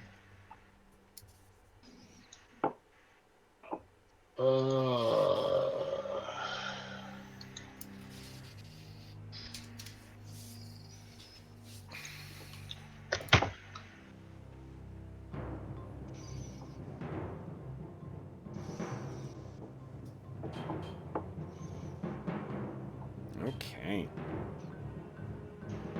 I think that's everybody since Hobbs is out. Excellent. Okay. Then, He's watching Peaky Hobbs, Blinders. that's right. Hobbs is dying. So Hobbs, not Hobbs, but Elanion is going to be at -1 at the start of the round. Poor Okay. guy. Then it is, let's see here, Bergour, Calidor, and Druin Axebrother. Go ahead, guys. Fuck that! Nice, Druin. Shield up. Okay. And I made my step. Okay. Calidor's continuing to go for cover. Calidor, are you trying to actually hide here? Yeah, I was gonna ask you, when do I make a roll, or Yeah, you yeah. make the roll, or something? I can't remember. Yeah, I'll make the roll. My Hide in shadows is what? is 50%, 50%. Not bad. Not bad. Let's see here. and my move silently is the same. Yeah, so that means you're only gonna be able to move at your half speed to avoid while you're sneaking here. But Okay. if you're successful, Well, that's why I was asking. So if that's the rule, then I would move a little bit first and then attempt to hide. okay, you got it. Yeah, so you Yeah. are, you're hiding. Oh, you think you're hiding? You're being sneaky. You're being very Yes. sneaky. Okay. Has everyone moved then? Oh, well, I haven't gone yet, but I'm on 7. So. You're on 7. Okay, on 7, go ahead. Hey, Dorman's getting the same idea. Calidor is going to try and get into cover and hide. Okay, so you're racing over. I'm gonna give you some cover now. All right, then it is the first volley from the Gobos. I got 2 on Bergour first. There's no way that hits. I got 2 on Druin. One of those hits. That's only 2 points of damage, though. So one of those will be blocked by DR. Another arrow nicks ya. And then, let's see here. I think it's going to fire at the gnome, I guess. It's the last one. But I'm going to give you concealment. So you'll have -2 to your AC. What's your AC currently? It puts me at 1 then. Should be 1, okay? And that's also another penalty from range. That does not hit. Wild on you. They seem very confident of their defenses right now. These things, incidentally, are the ochre-colored or yellow-skinned things that you see there. Second... Oh, no, he's got another range attack, so it's just second volley from the goblins then. 2 against Bergour. Oof, I rolled a 19. Which is still a miss. And then I got 2 against Druin. That's a miss as well. And then I got one on Dorman. That is a miss as well. It rolled on 20 and then rolled back. You're lucky there. So, all right. End of round 2, guys. Round 3. What is everyone doing? Figure it out. I'm dragging the elf to cover. Okay. And then, John, beat my 3. Them. Okay. So, I'm on a 10, guys. Oh, is there sorry, I put in movement, but I'm also dragging somebody. So is there an additional It's initiative 5, I cost? think. To when Yeah, it'd be 3. Oh, 5 for 3? dragging, that's right, yeah. Yeah. Oh, yeah, Elanion's gonna be down to -2.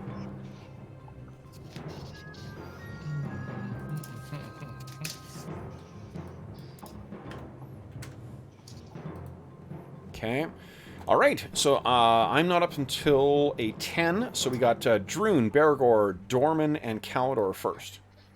Go ahead, guys. Druin's, I added a +5 to Druin, so he's on there twice. So Oh, sorry, okay, so then Bergour, Dorman, and Calidor, you guys are up first. Dorman's gonna run closer, and that's it for the round. Okay, and keep in your cover. Bergour is slowly making his way forward. Okay. Calidor sneaking his way along. So half your move is actually for Calidor. Remember, you got an 8 move because you're an elf. Oh, okay. Yeah. A little bit closer, and I can nail those guys. Okay. All right. Then it is their first volley. I think they're going to They try might be close enough to not be suffering. Yeah, at least one of them isn't suffering range penalties against me. I'll check the Okay. back one. Back One is, but 4 of them are not. 4 or not. Okay.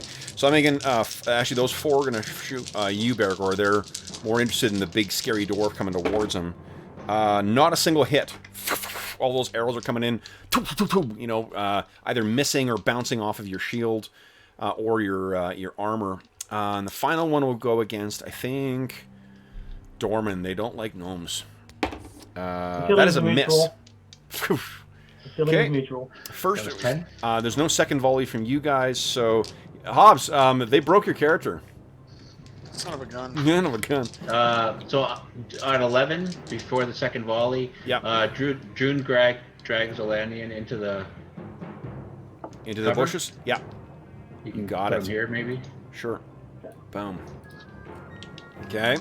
I'll give you a cover, not just concealment then. There's a tree falling down there that you're able to pull yourself aside. Did I All right. take damage or something that I should put on my character sheet? You're up -2 hit points right now.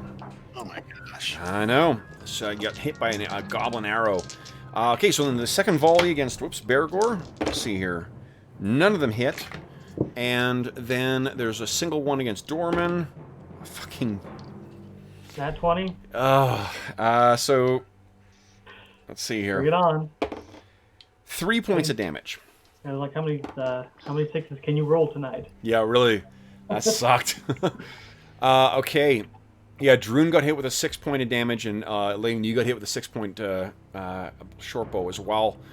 All right, so then, and Should I be at 0 then? No, you're you're dying currently. No one's stabilized you yet. Well, because 6, because I have the DR or whatever, right? Yeah, we counted that. You were at 0, and then you went -1. You actually missed a couple. Oh, I see, because it's Yeah, yeah. 'cause it's laying there. No Yeah. problem. Okay, so then their second volley, I guess. Oh, no, that was the second volley. Yeah. Okay. Yeah. That's the end of the turn. John, it's past to you, Hobbs. Hobbs, you are in charge of initiative now. Everyone decide what you're doing. Stabilizing does what? Just keeps them from bleeding any further? Stops them from losing health. Yeah, they stop bleeding. A healing spell automatically does that? A healing spell automatically restores them to 1 hit point, and then we make a mortal wounds roll. Okay.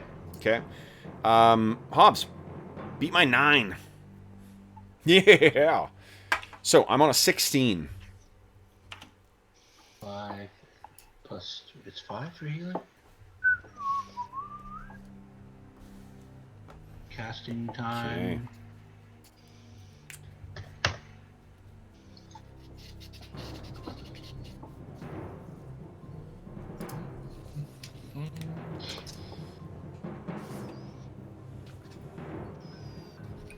Nice. Okay, so we've got Bergour and Calidor up first. Go right ahead, guys.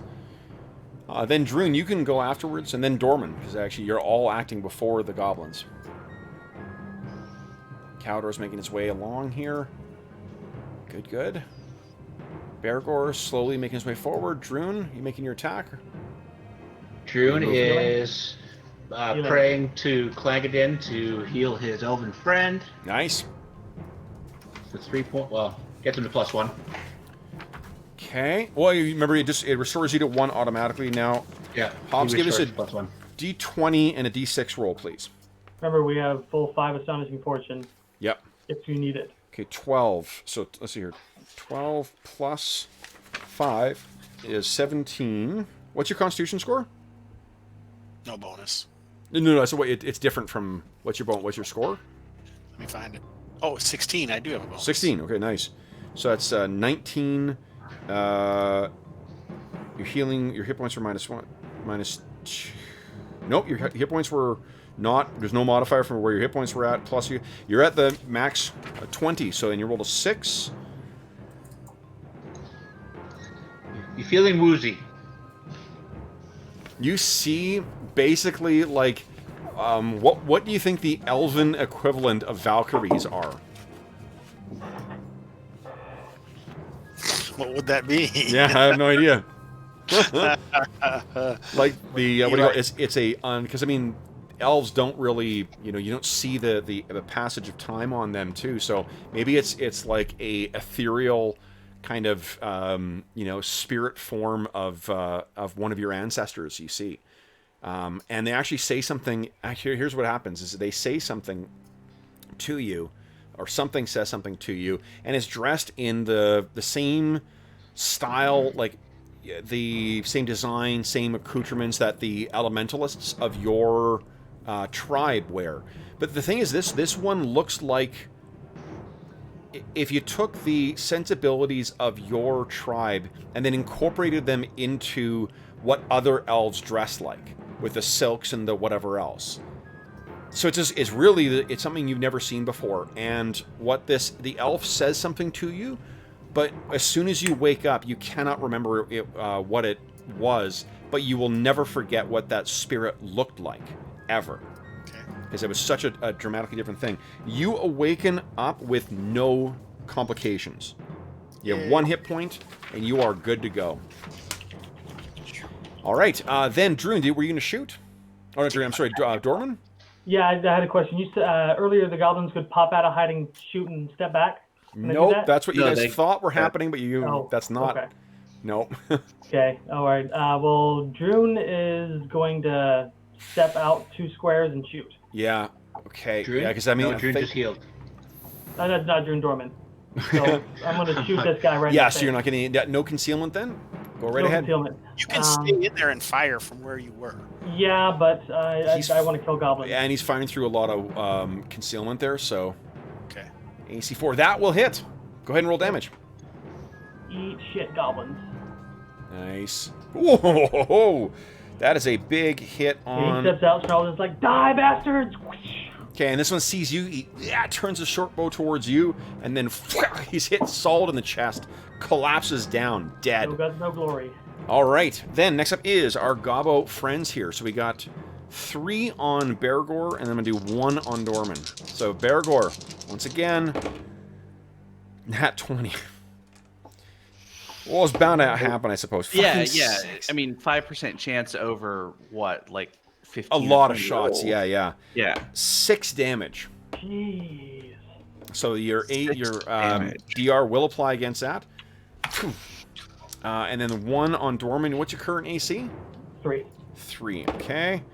That is a miss from first volley. Second volley. You got a question there, No. Arlen? Nope. No, I don't know how well prepared they are. I'm counting the arrows that they've fired, just so that we know. Yeah. Yep. Yeah. Okay. I wouldn't worry about my- that because the DM probably ain't. Well, I'm just thinking my only chance is basically for them to run out of arrows. I wouldn't necessarily adopt that strategy. Yeah. Yeah. Okay. Second volley, nothing hits against Bergour, and then Dorman. That's a 19. Of course it is. That's another 6. Well, I'm out. My shield's gone. Okay. But I only take, minus Wow. 7. All right. That is the end of round 3, I believe. We're under round 4. Guys, Hobbs still won initiative, so he's rolling again. Hobbs, be my 3. Oh, Nope. We're dead. I'm acting on a 10, so I'll go with my first volley here. Everyone is focusing on the dwarf at this point. Nobody hits.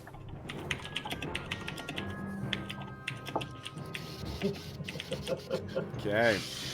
Everyone's moving after the first volley. So go ahead and whatever you're gonna do, guys.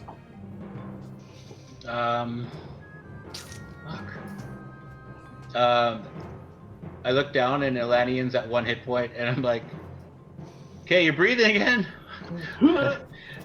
And then let's see, what am I gonna do here? I'm gonna set Dormant speed. 5. And Elanion, your bow is in the middle of the road right now. Fuck. Grab mine and use it.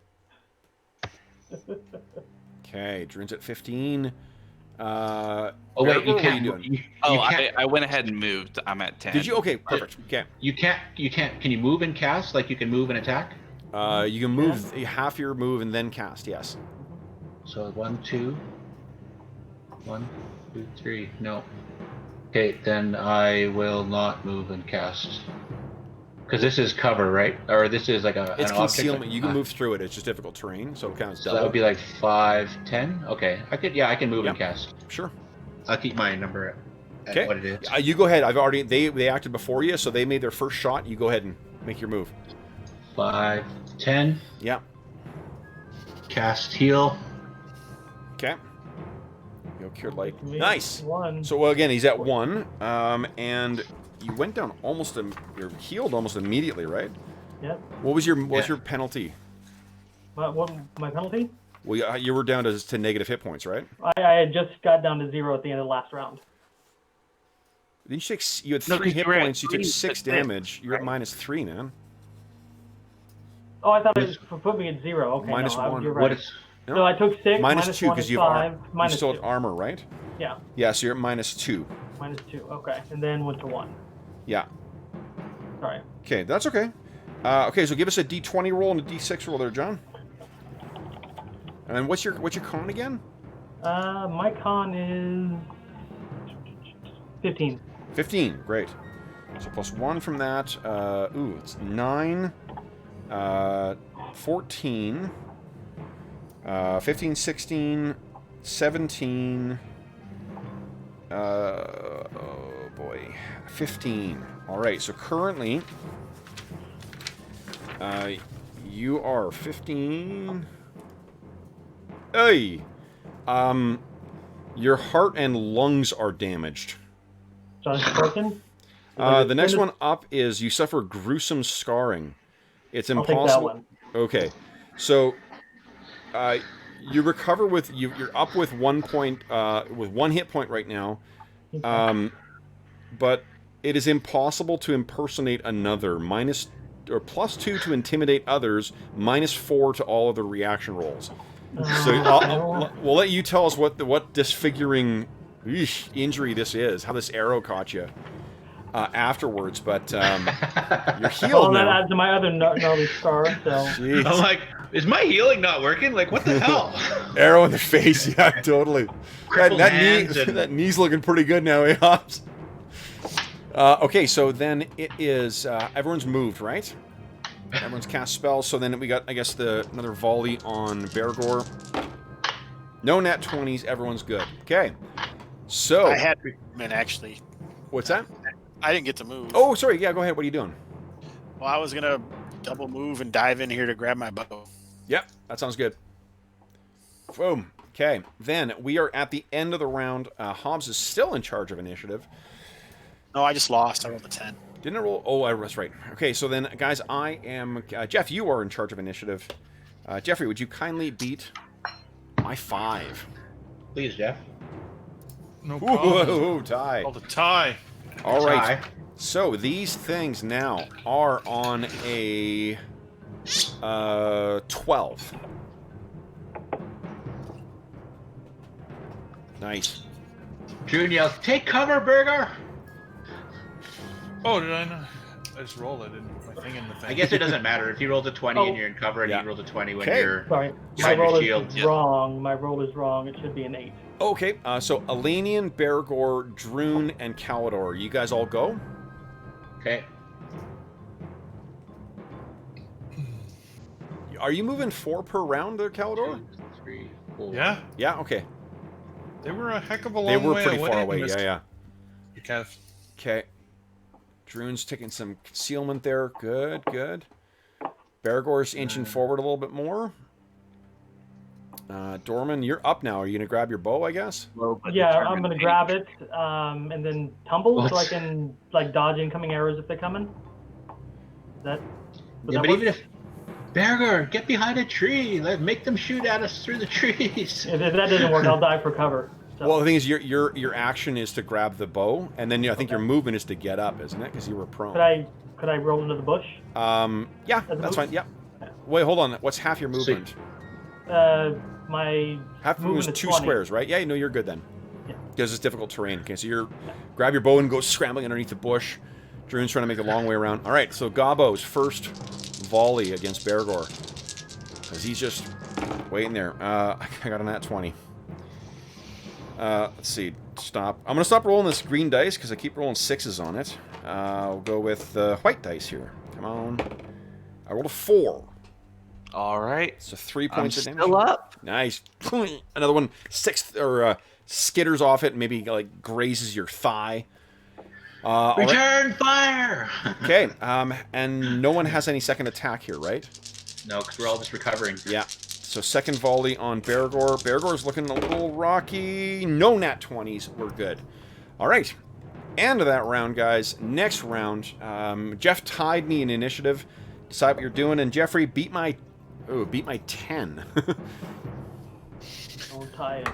No problemo, no. Come on, Jeffrey. 5, nice. So you guys are up first. I'm not until 17, so everyone gets their action before the Gobbos go. Go ahead and start doing whatever you're doing. Druin cast Silverbeard. Oh, And then nice. moved half? Okay. Lenient. No. Oh, the range. Now, you guys are sitting on 5 points of Astonishing Fortune right now. Laney, you want to re-roll that? I spent one to not get a horrible condition. Oh, right. Yeah. Yeah, no. I'll re-roll it. Okay, so there's 3 points of Astonishing Fortune left. Thanks, John. Thank you. Oh, worse. Way worse. Good lord. Okay, Come on, roll 20. What the Come on, fuck? roll 20. I'm Okay. gonna make arrow attacks. Oh, what am I doing? Let me measure the distance. Okay. Okay, they are just outside, so I get a -2. -2. Go right ahead. Boom, boom. First volley. -1 because Goblin gives Yeah. me +1. Oh. That ain't not nice. Okay. Druin starts hollering as after he cast his spell and took his half move around the bushes. I don't think you can move after you cast. I think you have to stay stationary. Move Let's see. before? Let me make sure.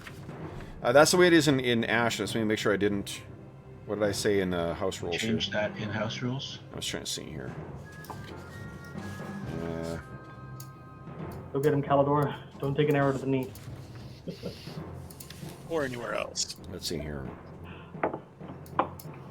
I'm almost there. I might be there soon. You cannot move 8 after casting a spell.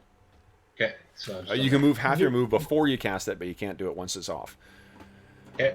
That's charge range, but I think this thing's in your way, so. What are you doing? Sorry, Caldor. You've done your move. Oh yeah, I moved. Okay, so I got, I guess, my first volley here. Some of my Close. initiative is awful. Bergour. This is worse than the Goblin encampment. No 20s. And second volley, because I don't think anyone else has. Oh, no, Dorman's got second volley, and Elanion has second volley. Go ahead, guys. Yes, you do. Eat shit, goblins. Go. Nice, Elanion. Nice, Dorman. Go ahead and roll damage. 3. Let's see, is that enough? That's enough. Another one's down. Yeah, Oh, there's another oh one my down. god. Let's check some Morale, run. morale here. I love morale. So yeah, these two things, instead of actually making their shot, they go screaming off into this these bushes over here. They make double moves. Those gobos are going to be gone. You hear Dorman come out of the bush and like, I fucking hate goblins! In Goblin? Yes. All right, guys. So that was. And his scars are all gnarly. He took an arrow like right through his mouth on both cheeks. Yeah. So that's where he's got scars right there. Oh god, jeez. All right. So he's like, I fucking hate goblins. Is anyone doing any post-combat healing or anything like that? Casting the armor spell. June, you're out, right? Dorman, are you wearing your? Oh yeah, you're not wearing armor right now, right? I have no more healing. Yep. So I think we gotta hope that we don't get encountered again on the rest of the day. Yeah. We should So hustle. what you can tell, these guys, these goblins, honestly, like if you take a look at what these things are, what they're wearing, what they look like, and these look very much like the goblins that you encountered on the northern shore, the northern edge of the, what was it, the, not Chesed River, the Churnet River, near the Great Rock Dale. And they also look very much like the, do you remember the group of goblins that you first encountered on the, like to the left before you went across? The ones that didn't have the blue dyed face? Yep, I remember those scrawny ones trying to take her back. That's what these guys look like. So I'm just saying to reconnect. Everyone's cameras are kind of all going. Yeah, you and Walkie. Okay. June goes over and starts. I don't know. I was gonna kick him and start stabbing him, but that's a little bit more than I hate goblins. But yeah, I'm still a priest. Well, and it's, I guess one thing is that It's okay. I'll desecrate the bodies. Yeah.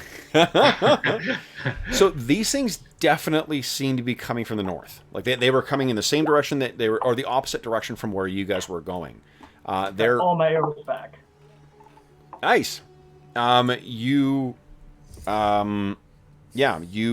can tell these things were heading in the direction of either Harlington or the hills.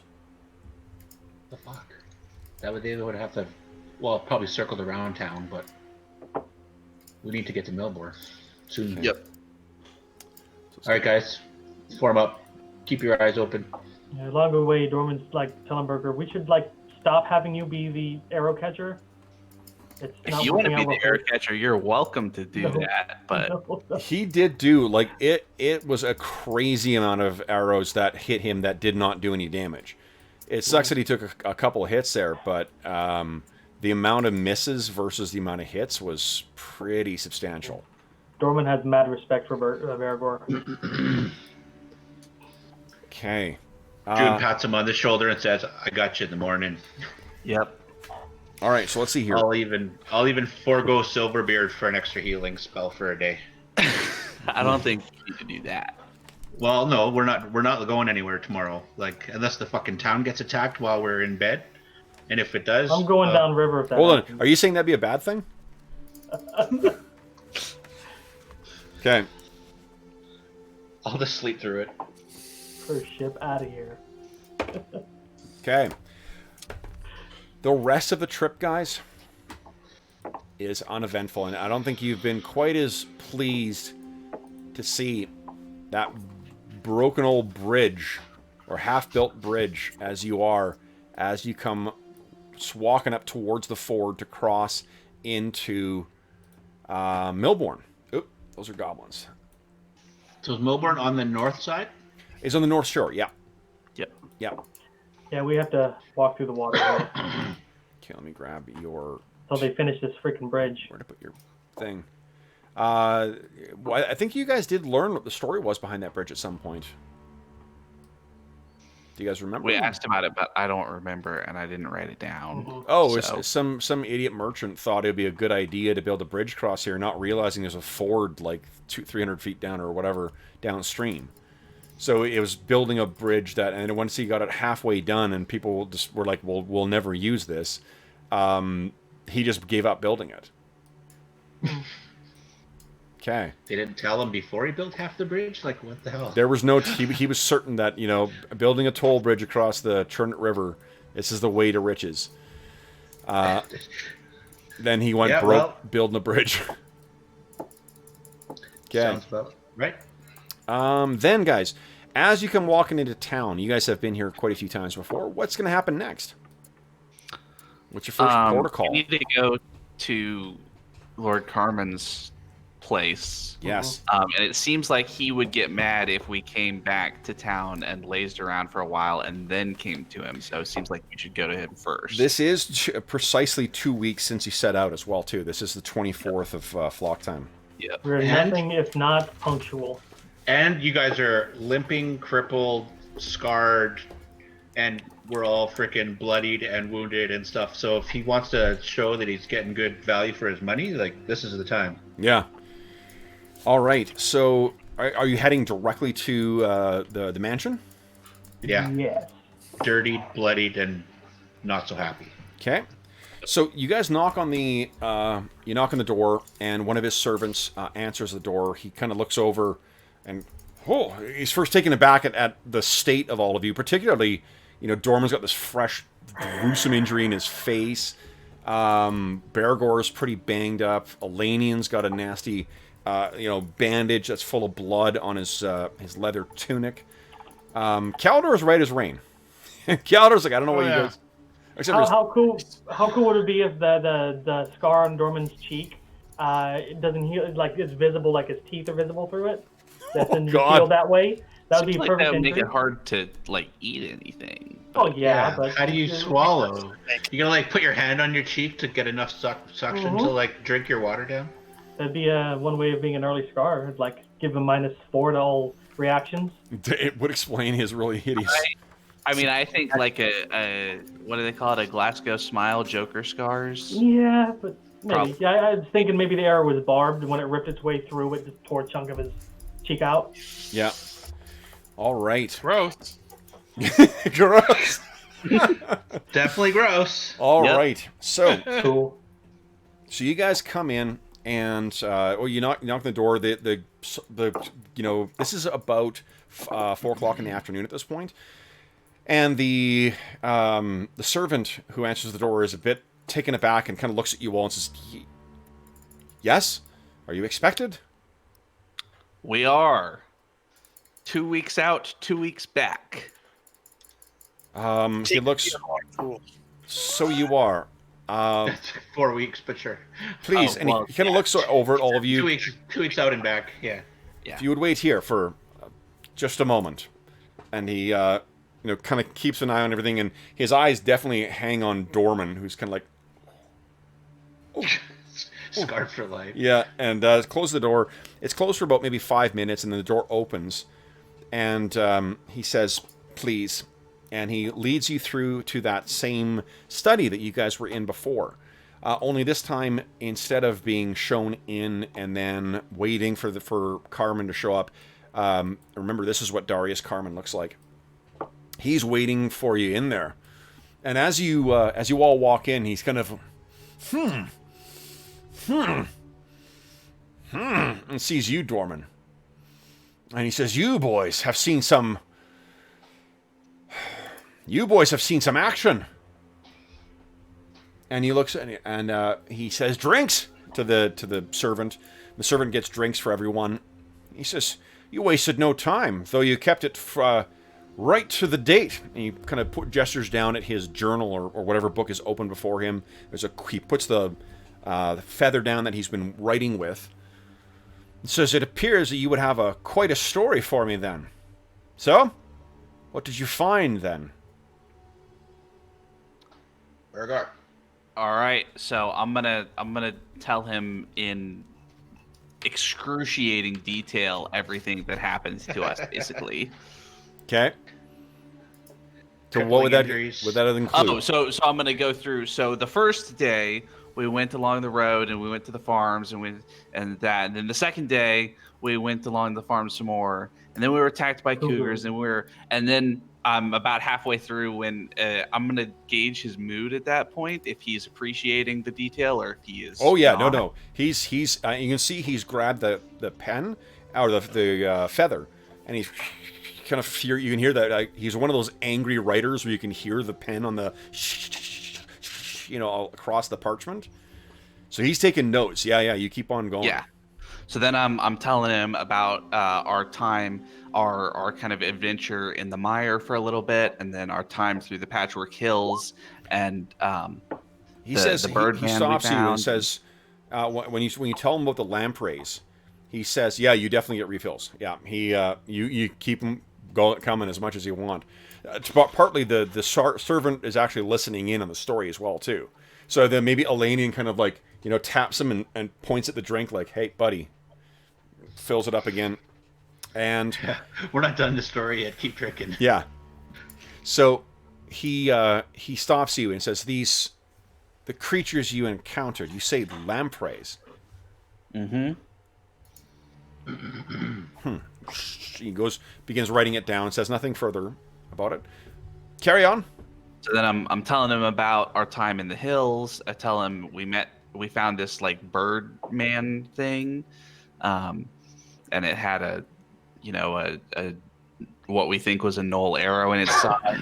We put it out of misery and all that sort of stuff. And then I'm telling him about there's these feral dogs in there, and we got attacked. Do you tell him about the message? I do not tell him about the message. Okay. Does anyone else fill in that detail when Bergour doesn't bring it up? Elanion's surprised that he doesn't, but he trusts Bergour's judgment. Foolishly.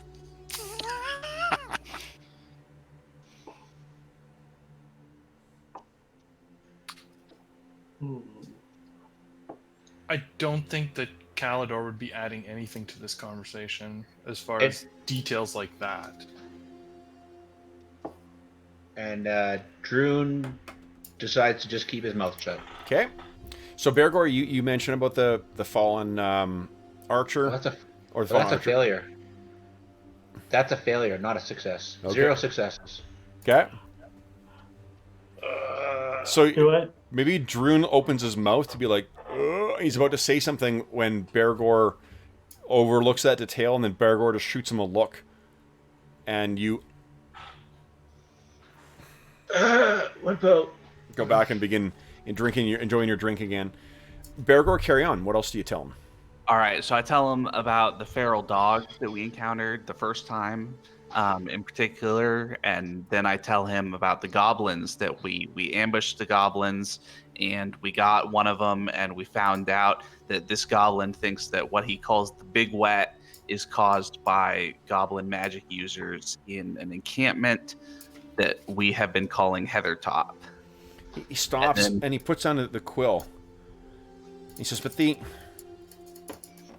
so he said that the goblins were responsible for this magic, for flooding." That is what this goblin believed.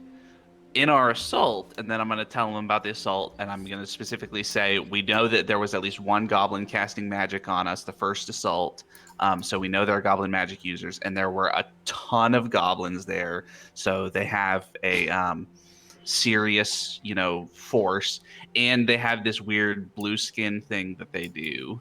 With the fire and water symbols. With the fire and water symbols on the forehead. So you think that how did they build something up there?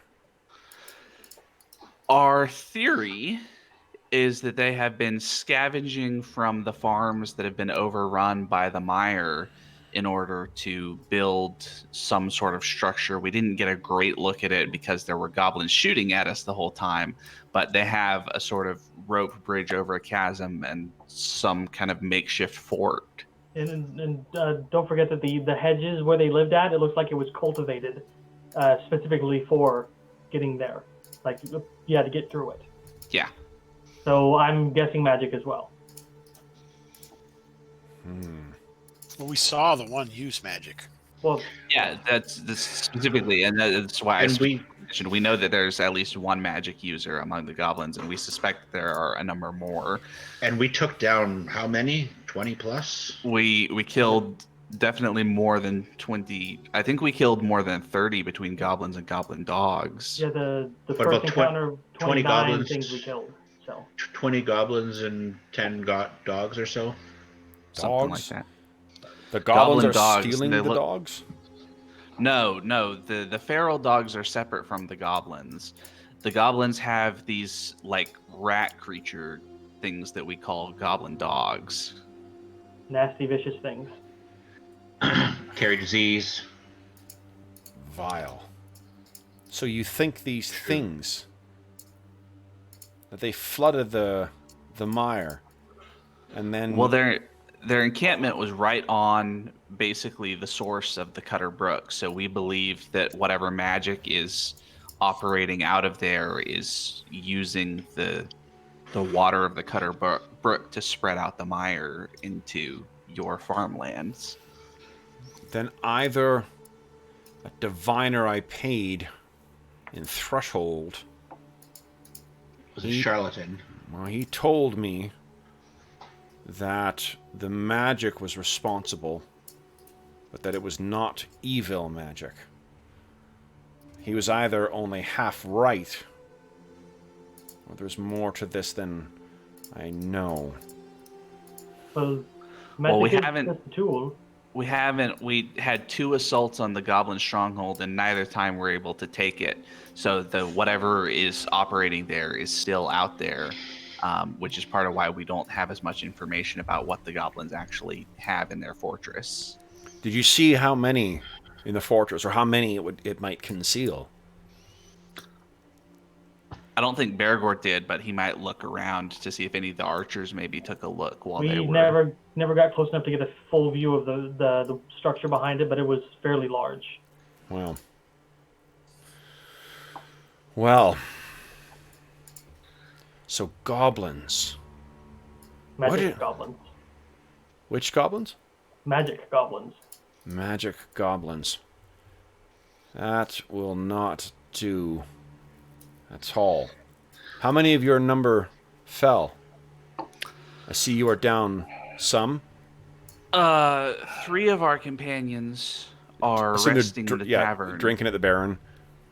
drinking at the Baron. They're recovering. All of us have suffered wounds, except for this guy right here. Yeah, Clangadin is watching out for him. And then says, so all of us have definitely suffered in the course, but we haven't lost any actual fatalities yet. Was a near thing though. You assaulted a wilderness stronghold twice and suffered no fatalities. We had a lot of healing magic on our side. I wouldn't call it a lot, but we had some. That's what we do. we could use some salves and potions and some restocking of weapons and armor. That's for sure. He steeples his fingers. What do you propose as a next step then? Well, it's going to take us a little while to rest and recuperate and recover our... We lost a fair bit of gear over the course of the endeavors. So it's going to take us a little while to be back in fighting shape. And in fact, depending on precisely what we want to do, it may take us a little longer. Some of our companions are due for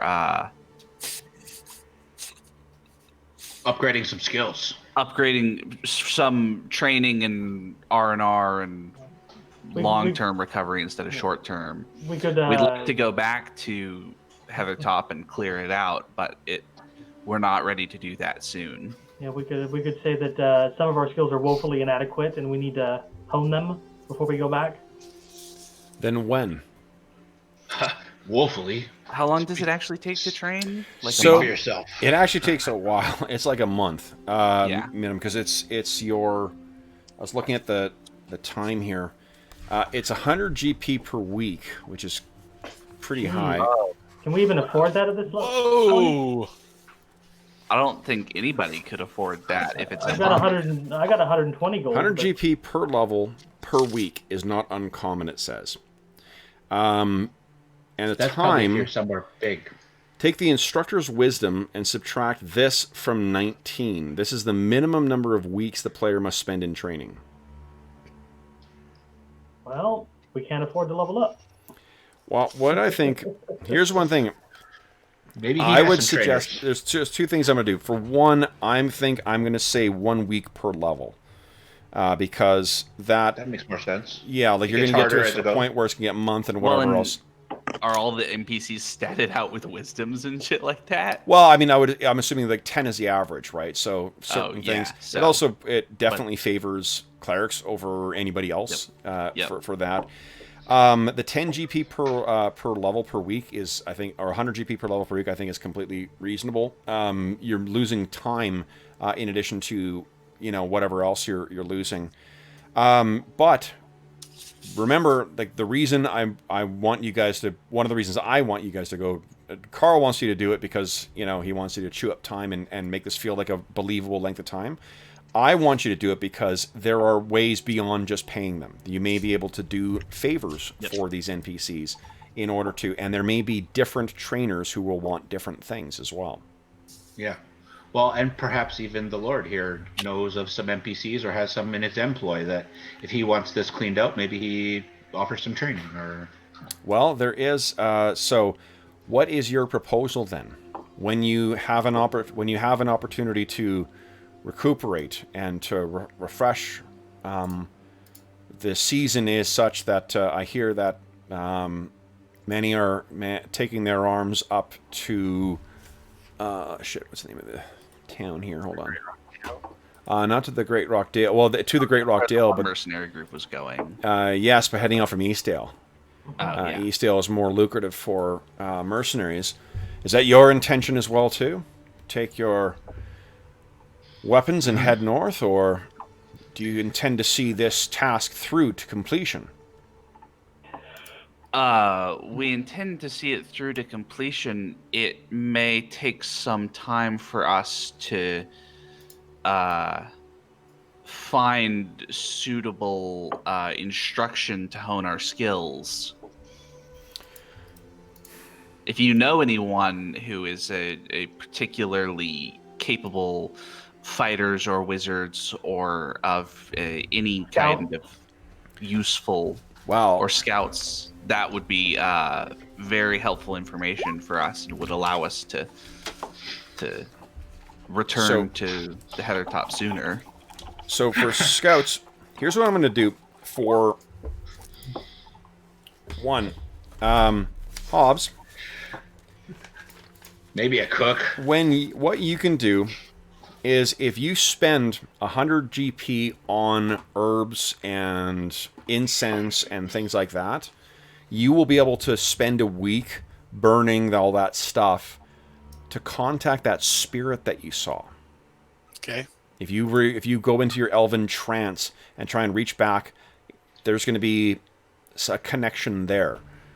So if you've got enough XP to hit level 2, that's where you would be able to spend your training to get up. For fighters, well, we know in town that Rendemus and Dagmire, remember the two... I was asking about them, and it seems like they might be. Yep, absolutely. People you could follow along and get some instruction from. For those who are more scandalous, shall we say, I mean, I hear that the Silver Coin is a place where you may find more lowlifes. May ask around there. Certainly the Lord... Talking about Lord I'm Carmen sneaky, I'm not certainly a thief. wouldn't know that. There are traveling...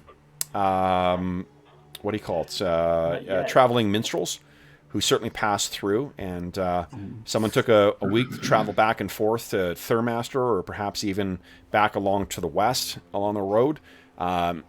Maybe Rilgo could pick up some things from that, if they paid for that. What other things are we looking for here? Oh, the priest. So, Local priest. there is a priest in town.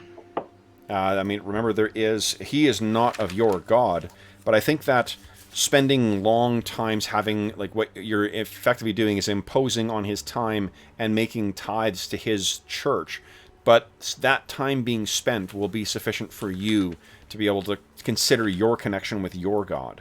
I could see it like they're debating philosophies, and he's strengthening his own beliefs in that.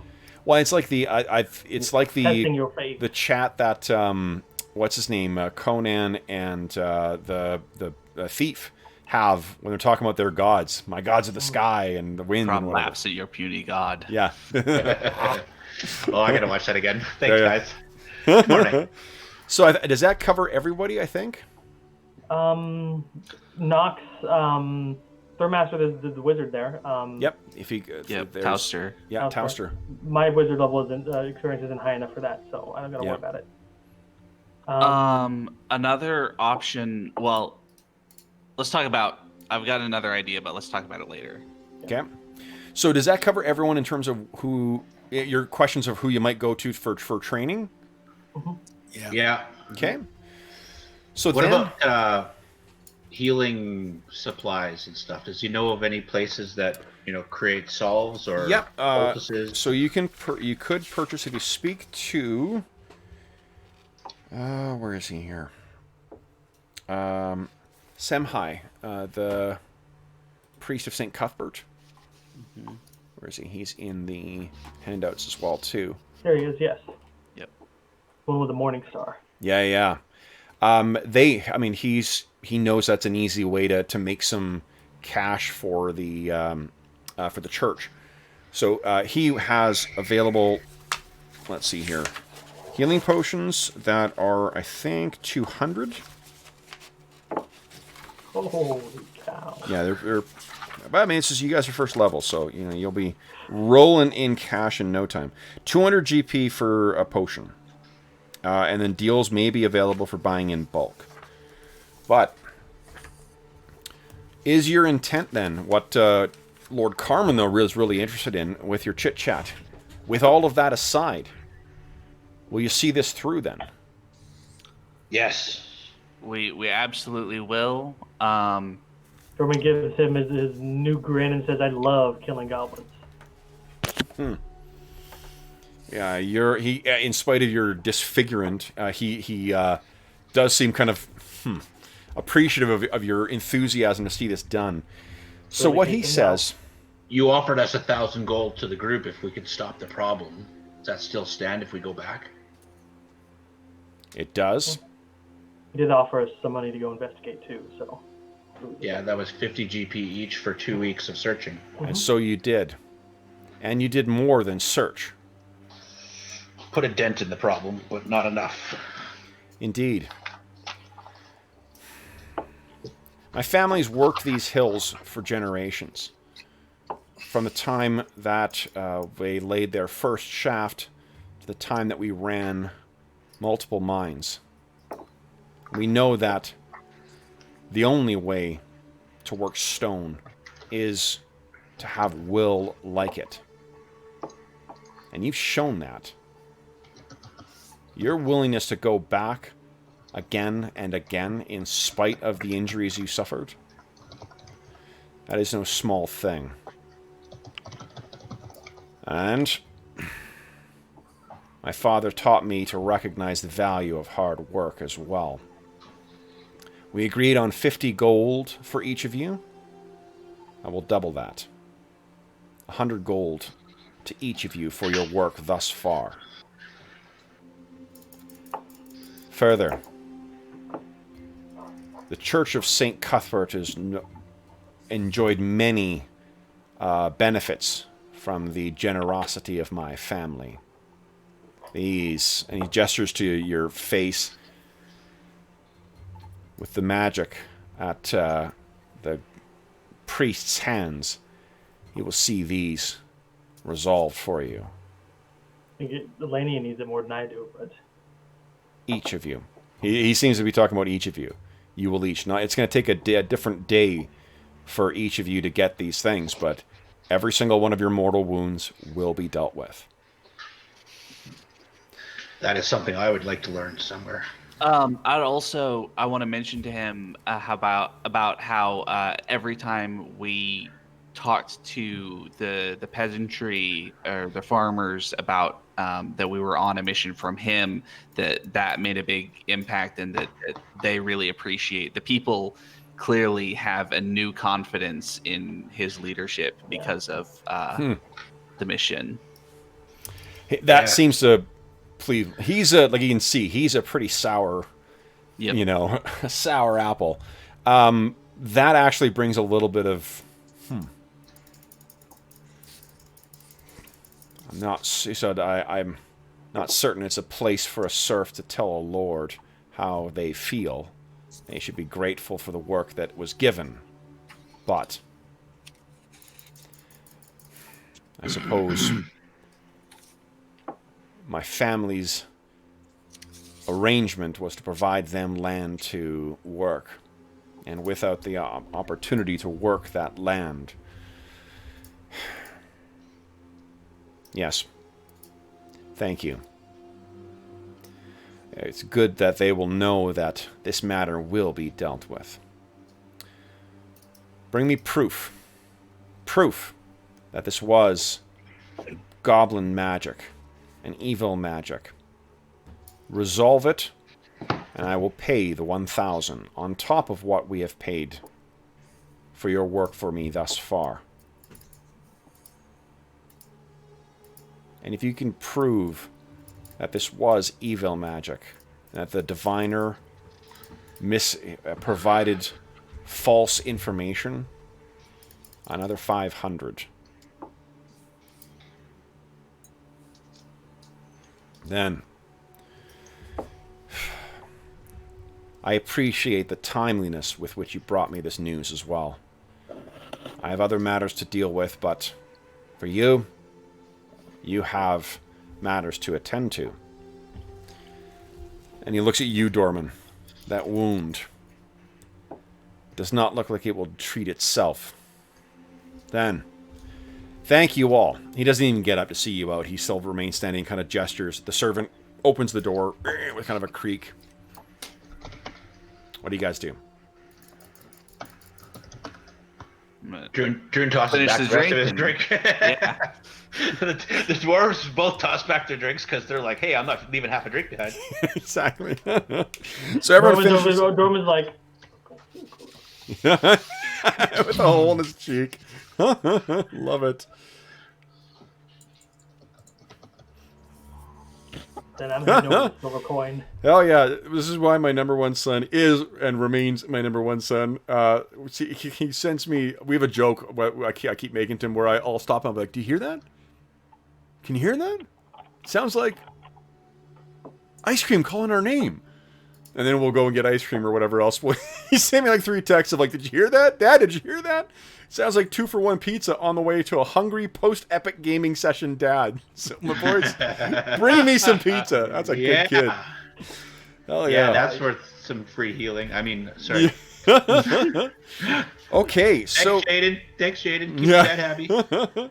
So then, guys, what we will, I think, end on is you guys heading out, and then we're segueing into some downtime, it sounds like. Mm-hmm. Now, first let's award XP and see where everybody's at. Now, it looks like there was some casting of spells this time as well. The total amount of hit dice worth of things killed today, guys, is 16. So fighters, you're getting 160 extra XP. Jeff, you did succeed on that skill check, so you do get the bonus for that. Cool.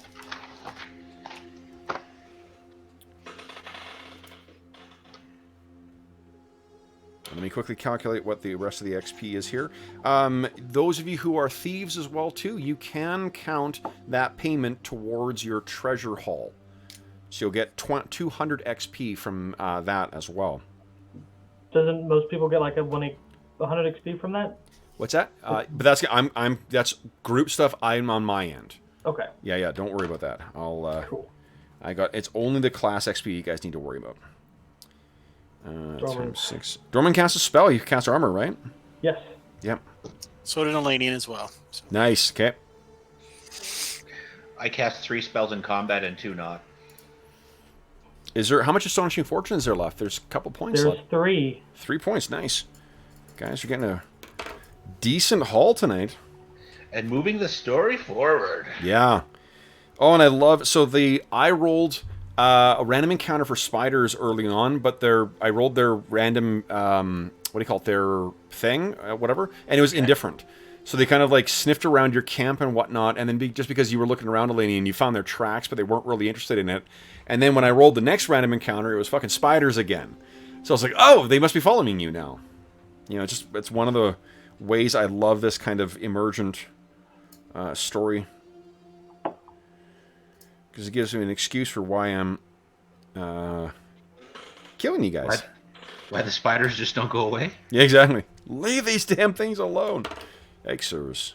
Try by 5. Only 5 each tonight. Holy smokes. Guys. Pre-XP bonus. This is pre your 10% bonus. Everyone is walking away tonight with 348 XP. 348? 348. So it'll be 382 for those who have the 10% bonus. Does everyone have enough to hit second level right now? Oh, you wizards! You wizards! Okay, let's see. Add that to Plus 160. Dang it. 34. So what was the? Okay, wait. So your fighter class, your fighter is going to gain 160 on top of that. Yeah, but what's the total that I need? 2,000 is the second level for fighter. Okay, so no, I don't have enough. I think Dorman's going to need to miss a session or 2. Remember, like, you can't just, like, it's not like, wow, you're logging out one character, logging another one. If you're logging out your character, it's gone for a month minimum. Yeah, I know. So, Dorman, you said once we get enough experience, like we go over 2 levels, we have to stop right before that? Yep. So he's at 2,372 of 2,500 for Thief. So he's pushing to level 3. Yep. And he's 2,257 to 2,500 of Wizard. So his Thief's about to max out. Yeah. So That's you better why get he that needs- training. Well, you're doing your training now, which means that you would be free to get your training for the next level. Yeah, but I don't think everybody else is going to be tied up. I'm going to be tied up for 3 weeks if I train Thief. Your sorry? If I train Thief, I'll be tied up for 3 weeks. No, because you can't do them back to back. You got to go get more XP. Oh, okay. Yeah, you can't gain 2 levels at a time. You stop. That's right. Yeah. Okay. And then I have to do the. So I get the 2 experience per gold piece for Thief, or is that's for Thief, right? Yeah. Okay. Yep. My totals are right. Okay. So. All right. So then, guys. So Bergour is ready. But it Bergour's- sounds like he might be the only one. Dorman. Rilgo's definitely ready to train. Some people have Dorman. their Dorman's thief skill. Caldor, is your thief level ready to go? What's that total supposed to be? 1250, I 1250? think. Yeah. Okay, yes, I do have a thief level. Okay. And then Druin, what about you? Druin just passed fighter, and he passed cleric a little while ago. Nice. Nice. Okay. Elanion, how far off are you? It's like 4,000 for a magic user, right? Oh, 2,500. Yeah, Oh, 2,500. How far off are you? 2,150. Nice. Getting close then. All right. So then, guys. Wow. Well, then we'll deal with in what do you call it? In Discord about everyone's training, and we'll figure out what the downtime's going to be. The next day will be the 25th of flock time, when I'll write down here downtime starts. Over the course of the week, everyone's wounds will be healed. So he's paying for the 3rd level spells to have you guys, all things. Anyone who's got any main, like, unless you want to keep it, otherwise you will lose your disfigurement, your limp, your mangled hand, your missing teeth. All of those things will be remedied by the priest. I gotta learn me that spell. Woo! Okay, I'm Yeah, kind you- of torn. I don't know. You got to gain some levels for that too. Yeah, So- I need a lot of levels. Okay, cool. 3rd level spell, that's Well, like then, 5th level character. Calidor, you'll get your longbow back. I'm going to buy a composite longbow if I can. Okay.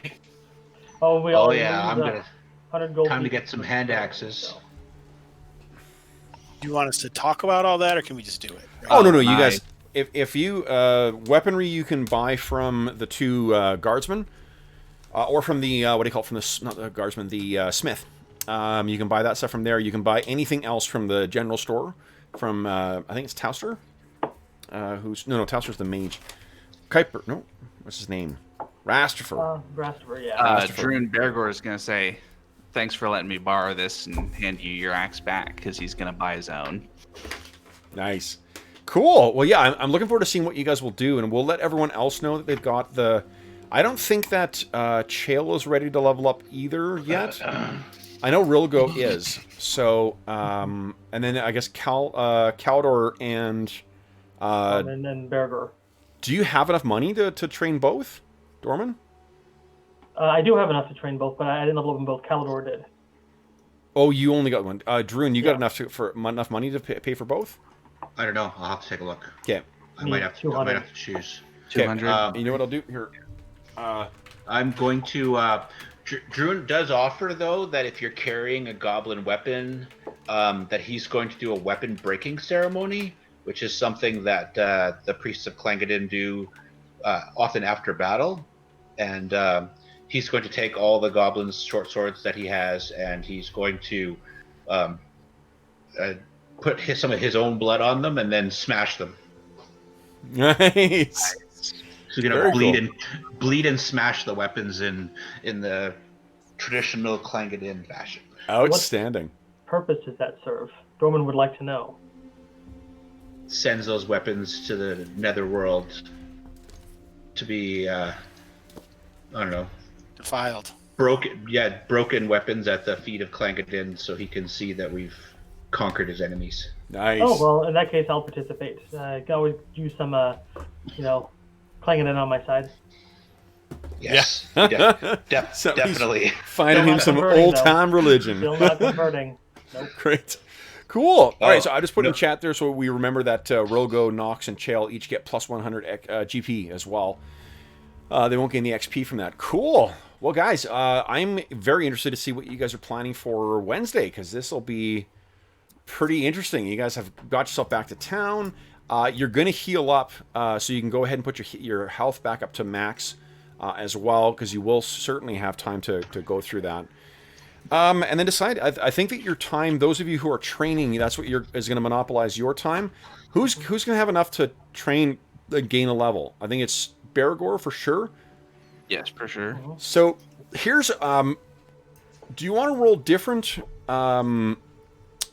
hit points at each level, or do you want to roll your hit points, your total hit dice at each level, and then if it's higher, you take that number. If it's lower, you just add +1 to your hit points. That's how they do it in Stars Without Number, and I thought that was kind of interesting.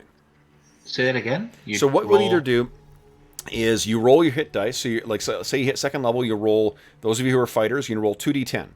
If the 2d10 added together plus your con bonus is higher than what your current hit points is, that's what your hit points becomes. If it is lower, then you just add +1 to your hit points plus whatever your con modifier is. And you can roll it twice. I'll let you roll that twice as well. So you're rolling your total hit points again? Yeah. That sounds interesting. Yeah, it's neat. I mean, I don't know. I mean, I think it's a neat way to offset like in that game you roll hit dice and your hit dice are 1d6. So it's So and most of the weapons are d8s or d10s. Yeah. So right? yeah. Why don't we do this? Let's just have you guys roll. So Bergour, I know you're going to be gaining another level. Give me a 2d10 roll. Whatever's highest is how much you gain in hit dice, hit points. So Druin has 220 gold, so he has enough to. 8. What's your con modifier? My con modifier is +4. So you gain 12. You have 22 hit points now. Okay, I'm yeah. leveling up Thief, so I suppose. Yeah, so you gain. But I'm multi-classed, so. Yeah, so roll 2d6. So you get half of. And you get half of the highest. 5. Nice. Which will round down to 3. Okay. So you'll gain. And I think I got a con modifier of +1. Well, you only get to add half of that. Because you only that doesn't get added to each your hit dice. That only gets added to your hit point total. Okay. Yeah. So Druin has 220 gold, so he'll be able to pay both St. Cuthbert and or Semheis and one of the warriors. Cool. So Dave, why don't you give us first a 2d10 roll? Okay, three's good. Let's see That's here. average for a thief.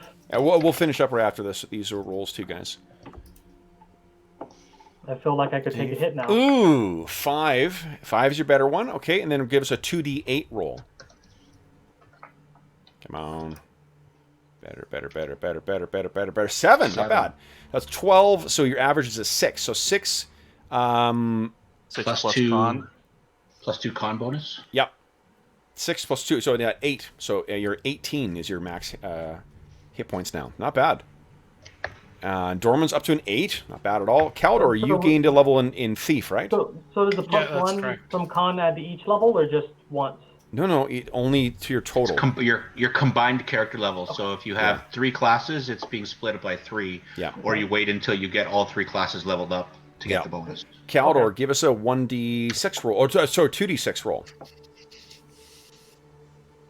Second edition is 6.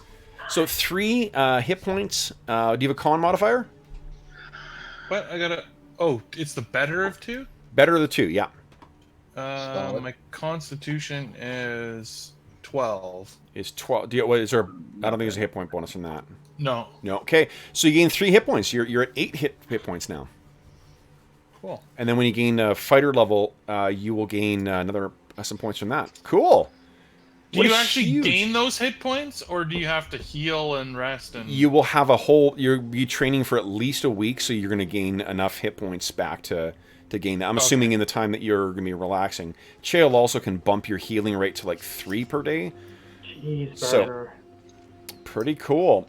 All right, then no characters get non-weapon proficiencies at 2nd level, right? No, I don't think any of them do. I think it's a third for some. I think so, yeah. Although you get another spell, and make sure to adjust your THAC0 on your character sheet for the fighters, because your THAC0's a 19 now. Pretty awesome, guys. You're making some progress here. Bergour, you're gonna be easy. You're sucking up those goblin arrows next time. Hey, let's talk to the armorer. Maybe we can upgrade our gear. I don't know. I spent all my gold on training. Sorry. Yeah. Jeez. Okay. Cool. Well then, guys, listen. Let's. We're gonna leave things there.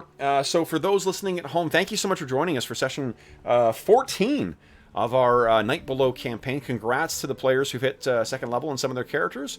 As always, if you have any comments, questions, or concerns regarding the session, please don't hesitate to leave a comment in the comment section of the video, and I will reply in a timely fashion. In addition, you can find me on Twitter at Dungeon Musings, and you can shoot me an email. My email address is dungeonmusings@gmail.com. In addition, in the links or in the description of this video, you will find links to something called Heroes Save Villages. That's the charity fundraising campaign that we run on the channel. And currently, there are I guess most impressive reward is the charity sessions that we offer on there, but half of them for the year are gone already. Thanks to some very generous donations from some of our players and some of our viewers.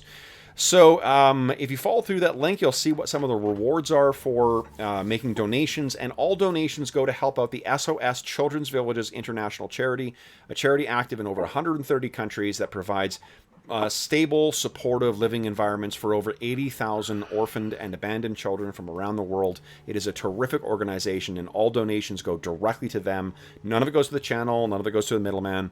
So, yeah, I mean, there's some interesting rewards in there, including adding NPCs to our ongoing campaigns, including giving astonishing fortune to some of our players, and also an opportunity for me to run a game for you. So you can find all about that by following that link. And you can learn more about SOS Children's Villages International as well. You can also find a link in the video down there to the Dungeon Musings Discord server too, where we have channels dedicated to this campaign and every other campaign we run on the channel, as well as a bunch of other channels like Find a Game or just discussing games. Last but not least, my players. Friday night on a Valentine's Day. What do they say? Should we go out? Should we go for dinner? Fuck no, we're going to go and kill some goblins and then live to tell the tale. So, Hobbs, Jeff, Arlen, Dave, and John, thank you so much for spending Valentine's Day with me, and congrats again to those of you who've hit second level and those of you who inched closer towards it.